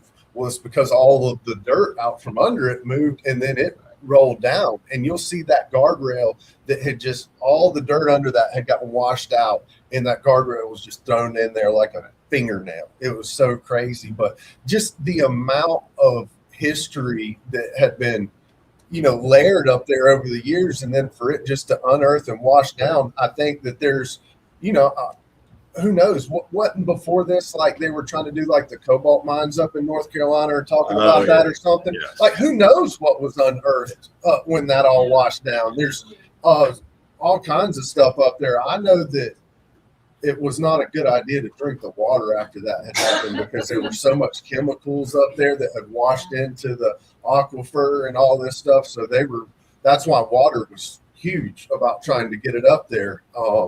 And it's crazy to see how it's been over the last. Well, I mean, it's what we remember from youth. You couldn't go eat fish out of Lake Hartwell because all the PCBs or whatever washed down. And now it's like it's okay because it's all sitting at the bottom of the lake and in the sediment. I'm like, I'm still not comfortable with that. So, Nick, you got a question? You mentioned we buy a lot from foreign countries, and there's also talk about them buying farmland here, especially China. Near military facilities, which is not only a question about food, it's a question about national security.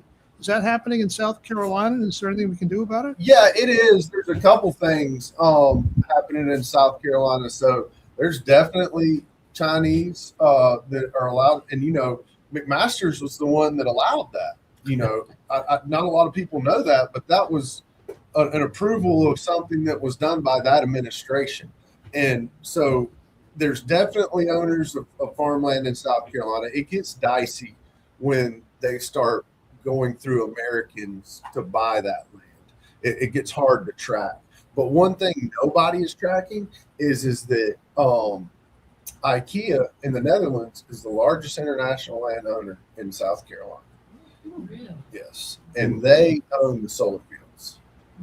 No. So they own this huge amount of land that they're putting all this solar in. So these people in other countries have done the math, and they know how to hurt us. And I don't understand how people are not eyes wide open about it, saying, look, China owns Smithfields. That's a huge pork. I mean, they basically took it away from the farmers back in the 80s and 90s and ended up making it a commercial farming thing to where it was not profitable unless you did a mass amount. Well, that used to be American owned, and now it's Chinese owned. So guess who basically controls the pork in the United States? It's China. You know, so yeah, there's a lot of threats coming on multiple levels, and you know that's where I think that we need a farmer in that seat to lobby for these farmers, because basically what they've done is they've done their money together, and they've come in here and they've bought huge parts of the industry to where we have these 21,000 farmers in South Carolina that does it twice.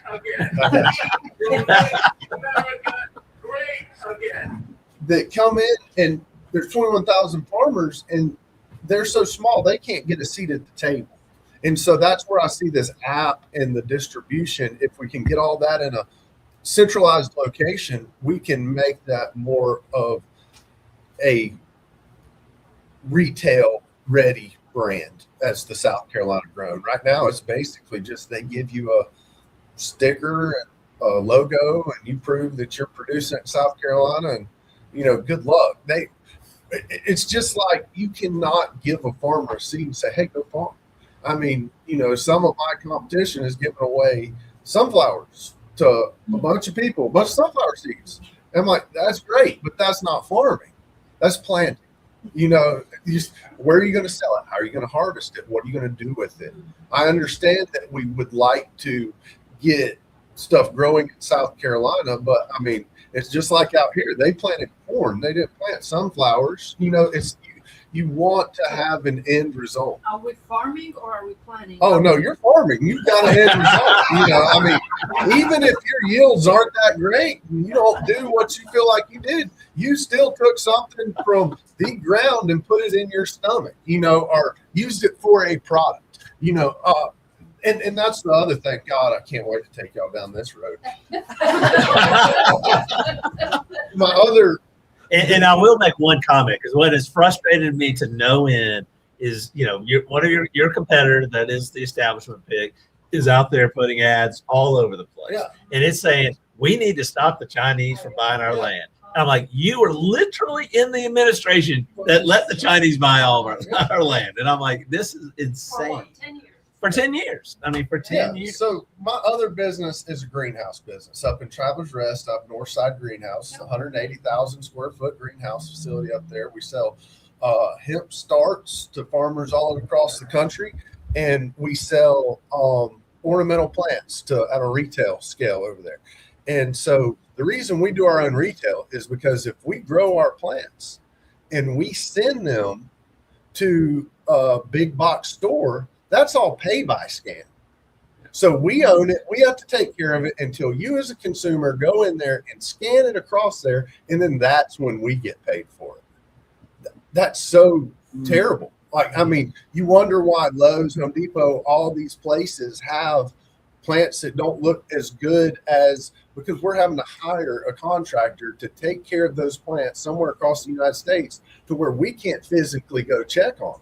You know, so the pay by scan is huge, and the ornamental industry is crazy. Like, I got into that business thinking this is not, it's so much bigger than the food in the United States. Like, people love to just grow for sight of visibility, not for food. And so that's hope. That's some hope I plan to bring back to it too, you know, is actually get people to where they want to grow something that goes in their body, not just to fixes the community, which we need both. We need all of it, but you would just be surprised how they control that greenhouse business. I mean, in North Carolina, there's a family called the Van Wingertons. They own 174 acres of greenhouse, and they do every Walmart in the United States. They've done commercials on Super Bowl. And I mean, that's how it's come, is to this, either you're 180,000 square feet and you're fighting like heck to just survive through some little retail project or something else, or there's this person up in the mountains that's got 174 acres under a roof of greenhouse. And that's how they have duplicated it, because they have lobbied for their contracts. They've done this, they've done that. Now, the only thing that is bad about that for them is if Walmart ever comes back and says, come get your plants, or we don't want your plants, they got 174 acres of greenhouse up there sitting that they've got to figure out what to do with. But they've been lucky thus far. Others in the past haven't. And we've seen that through like the milk industry. So what happened with that is pet milk came around, and they would buy the farmer's milk, and they would give them their cost the day they came up and bought it by the pound. And they'd take it home, they'd bottle it, and then they'd send it out, distribute it everywhere. And then they'd come back and pay the farmer their profit. Well, what happened? Pet went bankrupt in between coming and paying the farmer for their profit. So that in turn made all these dairies go bankrupt. I mean, it has happened continually. I don't understand how no one's figured this out yet of what is happening. I mean, farmers are inherently bad at marketing. These good marketers with money come in and take it from them and then put them out of business when it's not any good anymore and it's hurting our food supply. You know, and if we don't do something in the next 10 years, 100% of our food will come from out of the country, and you know, we'll be farmed just like those pigs up in North Carolina. Yeah, in Smithville. So we bailed out the banks, but not the dairy farmers. That's right. That's right. So, but that's where I think, to me, it's critical to have a real farmer in that position that can advocate for real farmers. That's right. And let me be even more about that. We don't want bailouts. We want markets. Farmers are proud. They don't want to take money. They don't want to tell you they're in trouble. They don't want to ask for help. And that's why your parents recognized it as a big deal when they did. Because if they asked for help, they were literally at the end of their rope. And now it's almost like people are looking at them like, well, what do you want me to do about it? Look, if I go out of business, you go hungry, you know, and that's what message I'm trying to push right now. But the other thing, you know, I've had a lot of reflection time on the tractor the last 2 days, and it's been good for me through this whole thing. But why vote for me? I can tell you that real simply, finally, after sitting on the, you know, they've asked me, and I'm like, you know, because I'm a farmer, but it's because of this right here. I've already been doing my job. I've been going out there and I've been talking about the problems that farmers face. I'm not these other politicians that go on and on about myself and what I've done and what I can do for the state and me, and all this stuff. I see that so much. What endorsements I have, what I did at my previous business.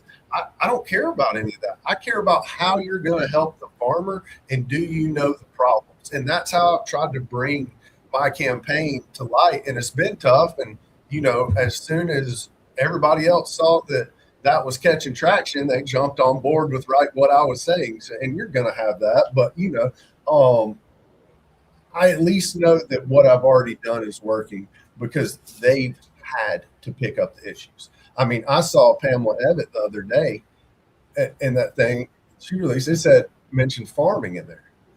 Oh, yeah. All right. Yeah. When I listened to the state address that McMaster's did not mention farming one time. Go back and listen to it. Not one time. There was some timber, something in there, but there was zero farming food. We're going to help them. And this is the thing. Is everybody's acknowledged that through the last 2 years, the farmers have been done wrong. So right now, what are we going to do to fix it? You know, and I don't see any plans before I get in office, if I'm lucky enough to, that there's any thought. I mean, even right now, you know, I hear Georgia's Department of Agriculture just pop up. Have y'all seen them? Tyler Harper, he's always coming up on my Facebook about some, you know, great things that he set up. And I hadn't even heard our Department of Agriculture acknowledge that we're in a tough spot right now, you know, and so that really, really scares me. And it's because they have taken such a regulatory, you know, of everything out there. They're worried about the restaurants, the gas pumps, all this other stuff. And they have to have a customer service base that helps these farmers. I think that Farm Bureau right now has a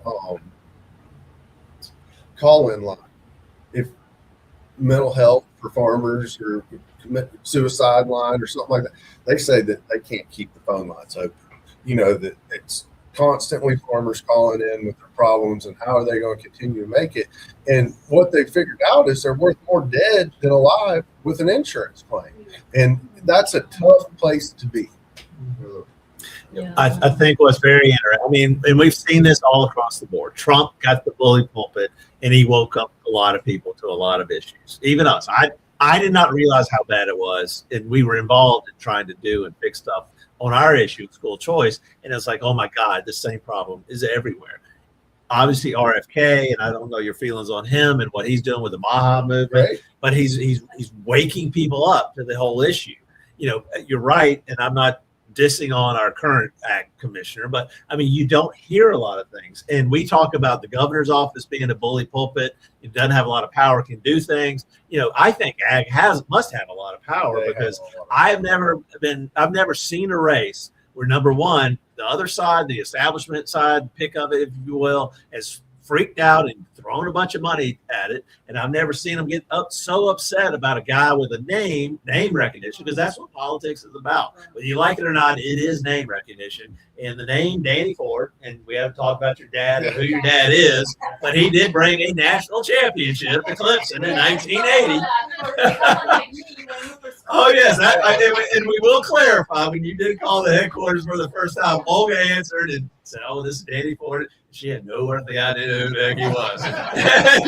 she came and asked me, I'm like, which, you know, and I hope I've dealt with that right, because I've seen, you know, some of my opponents that they stand on that only, you know, and I want to be clear. I use it to get through the door. I don't plan to use it as a brace or a crutch. You know, I just used it as a way for people to be able to get out there and get to know me and have associations. You know, I don't revert back to, you know, my dad's Danny Ford, I need to be your commissioner of agriculture. He thinks I need to be your agriculture. It's just so I can get the time of day, and, you know, you'll give me the first couple seconds to get you hooked and to tune you in. But look, let me tell you, my dad is the toughest son out there. You ask anybody, he's the cheapest and he's the toughest. And he would not, he's never backed me for anything like this. He's never come out and said, you need to do that. And let me get this straight. He worked on me pretty heavy before I announced to try to talk me out of it. I mean, he did everything he could because he's been in the public eye. He knows how it is, and he knows it's a hard life. I've grown up in that, so I know what it is. It's nothing to me, but, you know, he wanted to make sure. But as soon as that switch flipped, he has never been behind me the way he is on this. And, you know, that's just something, unfortunately, I don't think a lot of people realize. I think that they probably should, because you would have heard about me by now if he was pushing me. You know, if my dad gets up and says something and recommends it, I mean, was Andre Bauer, you know, when I called him and I said, man, I think I'm gonna run. He said, well, your dad, you know, getting behind me was the single biggest thing that changed my campaign. And so, you know, when he talks, people listen to him. He's been waiting, making sure I'm ready 40 years before he pushed me out there. And, you know, I mean, I think he's seen my family, the way I've handled Helene up there. I'm a pilot and was flying up there a bunch, delivering stuff. And I mean, he would get on me when I was doing that. You know, you don't need to go up there and do that. But he knows that he's going to try to keep me as my dad from trying to get something to hurt me. But he knows if I'm set in it just like he is, there's no reason to turn away from it. So I do appreciate that approval. And, you know, it doesn't happen all the time. And I've never got that before. So this is all new to me too, I promise you. So this isn't what I've heard about our neighbor down the street. The dad was trying to set the son up for some political dynasty and all that kind of stuff. No. So I mean, you know, it's great that your dad supports you in this, and I can certainly attest to the fact that he's very involved and you know, he's out on the farm, and he is a farmer himself, right? I mean, that's the whole thing. And so, I mean, go look at my ethics. You know, he helped me, but he didn't give me $1. You know, he sometimes that's the best help he worked his butt off. You know, I mean, I'm not taking that away from him, but, you know, there's a lot of other people that have just thrown their own money into it, you know, and that's fine for them. But, you know, I didn't go to my dad. I didn't go to my dad's business. I went out and raised it myself with his help and tried to do it the right way. And we got what we got, and we're doing as big of a push as we can. But let me be frank. I kept up with these people that were raising $500,000 with no money. We're just now putting money into it in the last 3 days. You know, we did some billboards across the state. We might have spent $20,000, but I have been, you know, right there with them from what the polls say with zero money. And so if you look at a guy that raised $140,000 and then you look at a guy that raised $500,000 and they're on the same level, that's a no-brainer to me. But there's been a lot of no-brainers in this thing that necessarily haven't gone my way, so I can't, you know, speak to it. But that's what tells me, and that's why I'm glad that I had to work hard for it. Didn't have that just because when you work hard for that money, you spend it different. When it's friends and family monies that is trusting you to put that money to advertise, I mean, it's just as hard for me to raise that money as it is spend that money, because I want to make sure that what I'm doing is a good use of the people's money that did donate to my campaign. And so, like, I see that and I'm like, I don't see how I would spend $500,000, you know, responsible in this amount of time, because there's a sign right next to one of my 18-wheelers that is digital that lost the LEDs about 6 days ago. And it's got a campaign on it, and you can't see it. And they paying for that thing every time, and the top's frozen. You can't see. And so You're not saying you climbed up there, are you? Oh, no, I'm not at all. But I was just sitting there, I was like, that bottom's rotating and the top's froze. What's going on? Well, at the very top, 3 LEDs went out and you can see them like kind of green. Well, the whole sign's frozen. You can't see the 3,500 that they put in for that advertisement. So that's the same as not getting out and raising that money, you know. And I just feel like I want to be responsible with everything. And, you know, I like to get feedback on what I'm doing. You're not going to see me go up there and push just solely my agenda. There's a large amount of farmers that taught me how to farm growing up that I really want to lean on when I'm in that office, because let me tell you the truth. If I could have got them to run, I'd have got them to run. They know more than me. They're the average age of the farmer is 67 years old. They're not going to fucking battles in Columbia, you know, but they will help. They will still mentor me. And that's even picked up politically, you know. There's been a lot of the guys around that have been very nice to me and helping me. And I appreciate all that they've done for me in my political career. No, and I think it obviously, I think this is going to a runoff. And I think we really need to focus on, in that runoff, getting, you know, the farmers' ethics across the line. And that's where, thanks. I don't know why it's like start talking and the cough comes. And I don't want, and I like Hugh Weathers. You know, he's a good guy.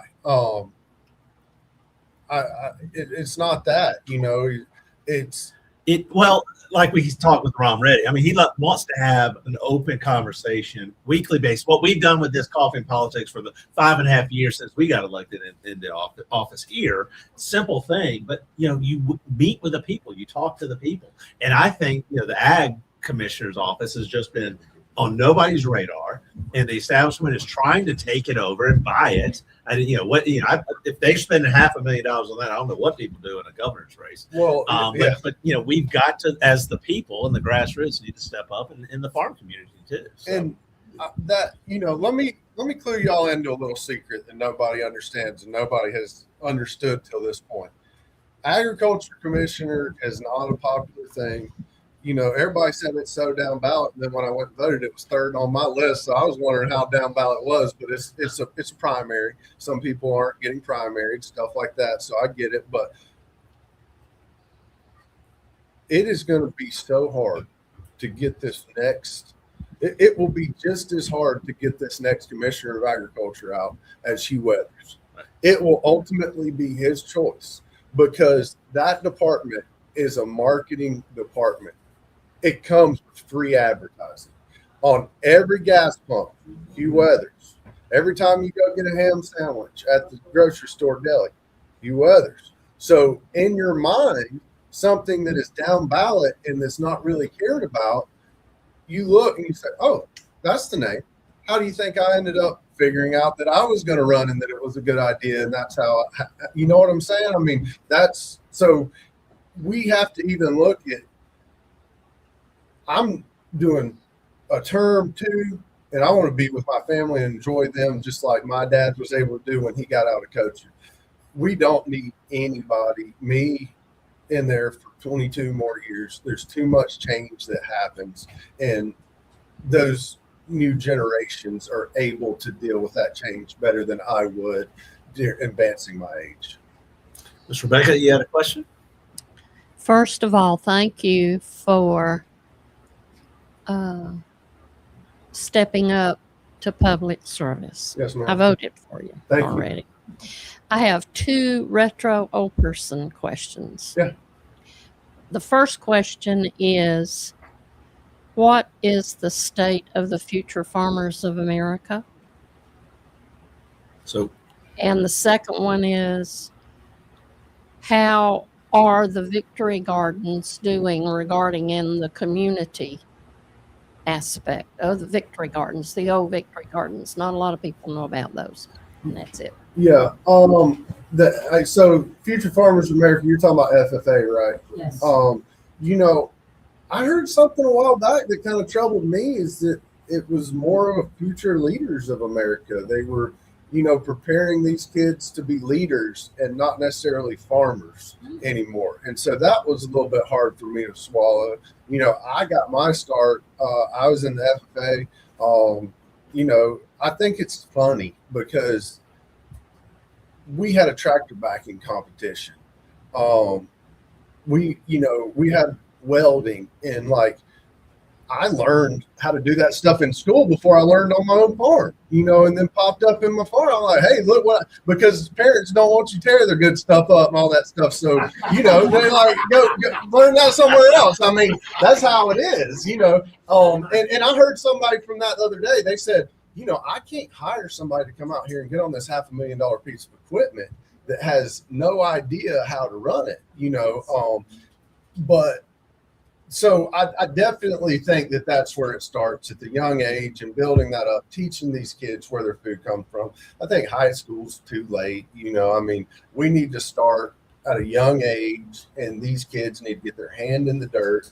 A lot of kids back in the 80s, 90s, they came home and got in the dirt.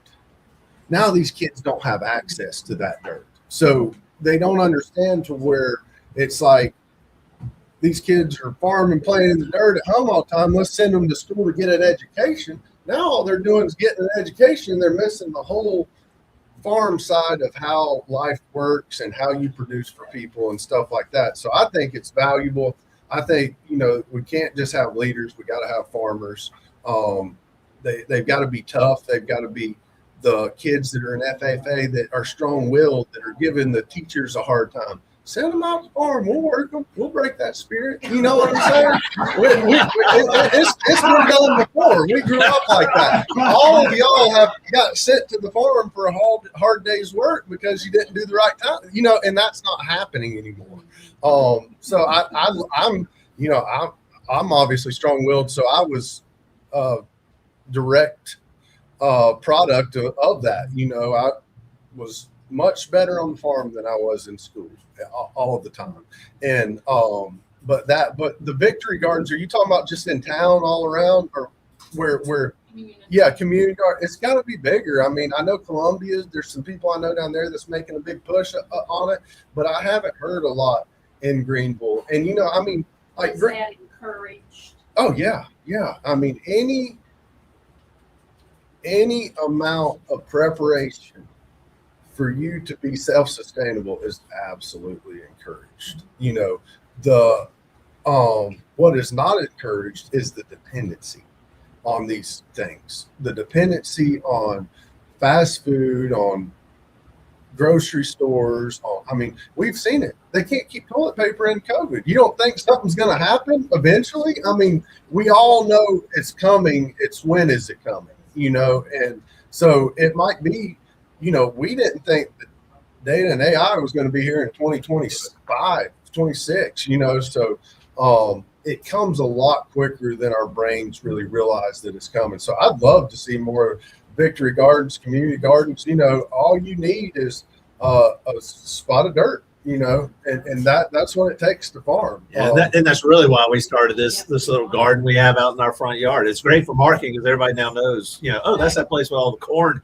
in front of it. But I'm like, it was really to talk about that and the Maha thing. And I mean, it's always gotten me. I mean, I remember my great grandparents had a fig tree in their backyard. We always had fig preserves, and people don't do it anymore. They'd rather plant some ornamental tree or something that they can actually grow and eat. And I don't really understand it. So let's do one last question and and then we'll ask you to close up and tell us about where to find you and get out the vote. Dan, thank you for coming. I've learned a great deal today. I guess what I'm hearing though is how we bring back the free market. We got monopolies. We got four food processors, meat processors. So we have to have competition there. You got everything all tied up. You got allowing foreign entities to come in and buy farmland, so it's out of our control again. So again, how do we bring back the free market system when you have a governor who's not helping us, or is it the state legislators? I'm not sure what the how where's the plan? How do you build that plan? Bring back the free market. And I'll let him answer it, but it's the things like supporting Scout Motors as opposed to small businesses. Yeah. Instead of supporting big ag, we need to be supporting small local farmers. So like in the beef processing, let's just use that as an example and concentrate on one sector. We grow these cows to a certain weight.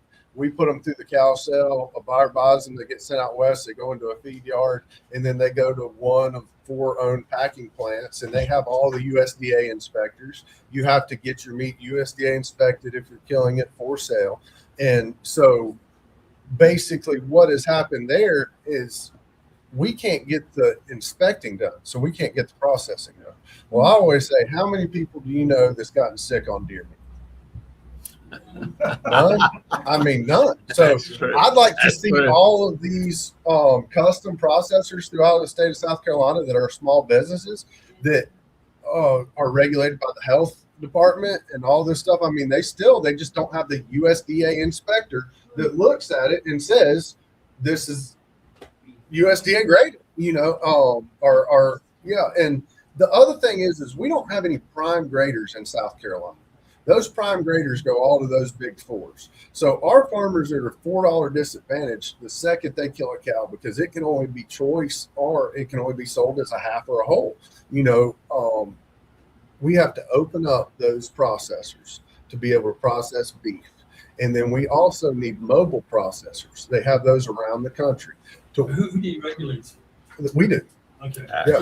So our current agriculture, he's not doing that type of process. That's right. That's right. That's right. Fund paid for by big corporations, by those monopolies. Yeah. Okay. Yeah. I mean, the whole USDA system is, and basically what we have to do is have an agriculture commissioner that goes up to Washington and says, look, we're breaking away. We're going to do our own deal. That's great that y'all have the system, but we need to concentrate on ourselves, concentrate on our farmers, and bring them what they need. But some states do that already. I mean, I've been out to Oregon to where they had like some legislature that pushed farm beef to Publix, and they had this like supply line, and I was like, oh my gosh, that's great,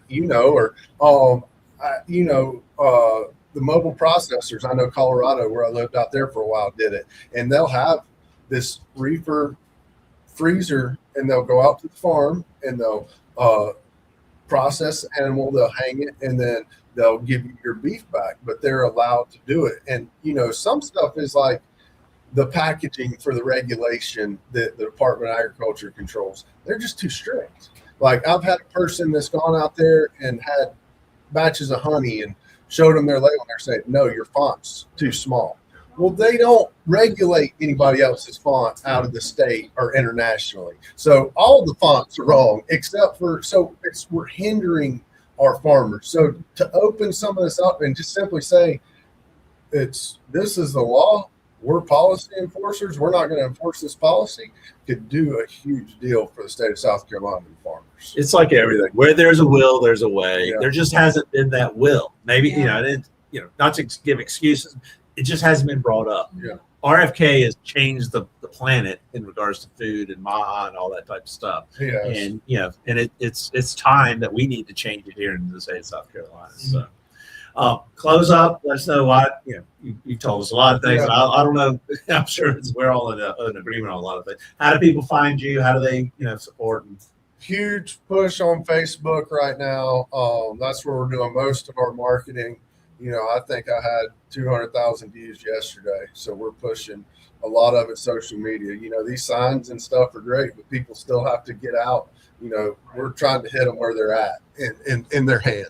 So, check me out on Facebook. Push any of that stuff you can out there. DannyFordSC.com is my website. Go check it out. It's got a good information, but it's not one sector. That's what's kind of crazy in this whole thing. It's the logging, it's the farming, it's everything. And it's just been the way that our society has gone is just kind of left the farmers behind. And what I see is it's like our veterans, okay? You go out there and you ask them to fight for your life, and then they come home and they're contemplating suicide. That's not right. That's not well of us, and that's not good. You have someone out there that plans for you. Whether you understand that food is coming from them, they understand that your food is coming from them. That farmer understands that. And so everything that he does on a daily basis is with consumer or person that their product is going to go to in mind.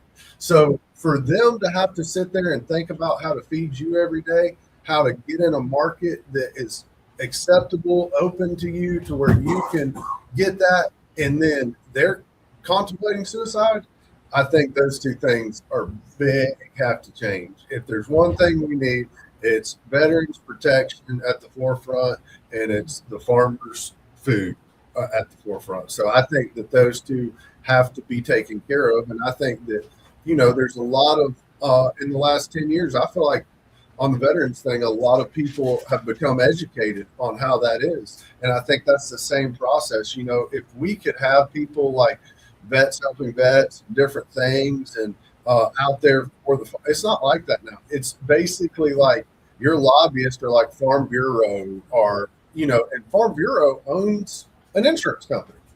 That insurance company basically provides the money that lobbies for farmers, which is but I'll give you the kicker. They won't insure my greenhouse up the road. So, it's just all become really wild the way it has turned out. And we need somebody that has seen all of this inside ball and knows how that when, and look, I don't think Trump has done anything crazy specifically for us. I think it's been generations of people in Washington that don't understand rural agriculture in any state. And so, it's just like, what y'all Pasco people, right? Mm-hmm. Bad info. That's where I go back. Bad info. If I was going to get Trump to do something, I'd have them handle my portfolios, business, and everything else. I probably would not come ask him to cut hay for me. You know what I'm saying? And that's just how it is. We all have our strengths. And so he has to depend on somebody for that information because he does not have that firsthand information. And unfortunately, I think it's been probably RFK's been one of the only good ones, and Dr. Oz has kind of gotten his ear about what we need to do for the future. The rest of them, what they did the farm bill, y'all had Mace on here. She's fought Monsanto's tooth and nail from getting taken care of and protected in the farm bill. In the farm bill that's meant to help farmers, we're talking about a multi-billion-dollar country that they're lobbying to take advantage of what are, subsidies, the things that we're supposed to do. It's just wild the way it works out. And so I do appreciate her recognizing and saying, whoa, the farm bill is not for billion-dollar industry. It's for farmers. She's woken up a lot of people. And I will tell you, I don't know if a lot of people know, last Tuesday was the Iowa governor's primary. Trump endorsed candidate came in second to a Maha TPUSA endorsed candidate because it's changing. People are waking up to this, and Iowa's obviously a farm state, and it's some young kid that's all about the food and all about the problems out there, and it's what we're bringing up and dealing with here, and I think that's going to happen. And one more time, I like Trump. But I love my wife. I don't agree with her 100% of the time. You know what I mean? So we can have. Where are you in, Trump? Yeah.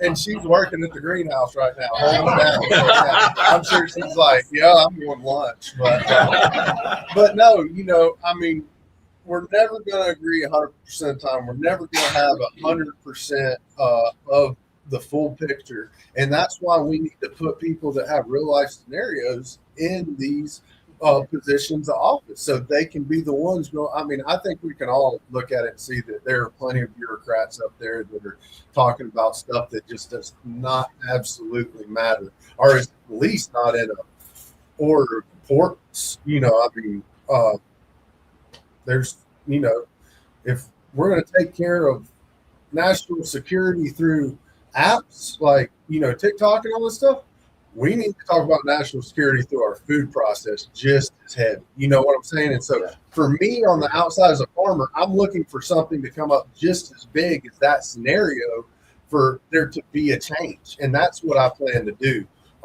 through my campaign. And hopefully we'll get in there. And like I say, I'd 100% let Trump take care of my finances any day of the week. I think he's very good at it. I think he's a very good business person for South Carolina for sure.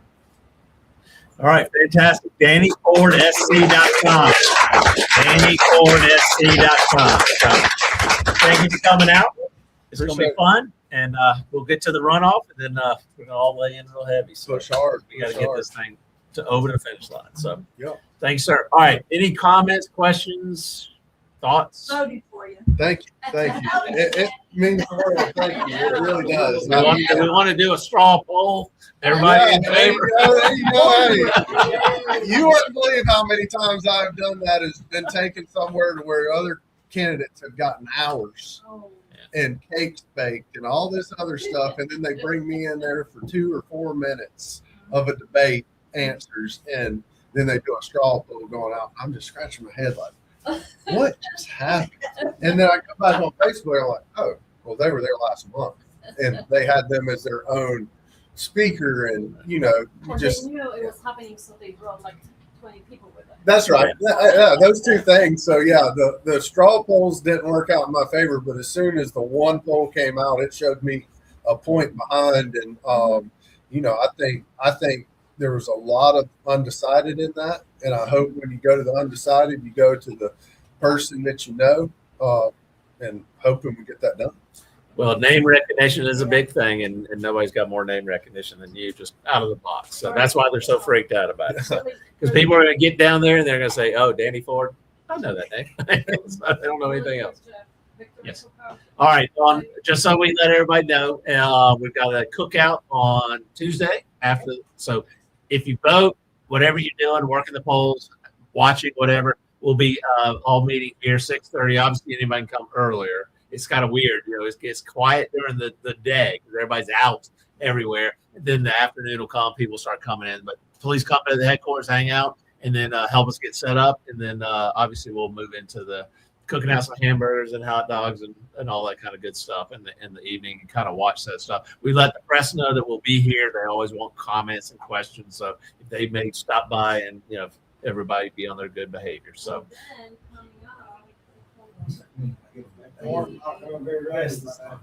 No, think so. Taylor Baptist tonight. 250 celebration. Oh yes, there is a 250 celebration at Taylor's. Taylor's First Baptist is doing it, but they're doing it at the Greer Park. What time is that? Starts opens up at 6:30 to 7:30. 6:30. Okay.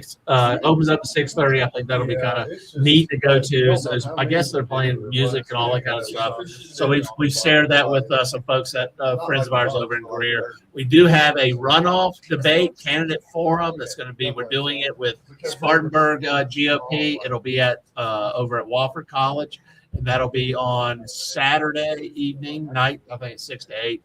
I think we're fine. But WSBA is working with us on that to kind of have one of their commentators, asking the questions. But I would expect it's probably going to be governor, it's probably going to be AG, and it's probably going to be the Agriculture Commission. So it'll be interesting.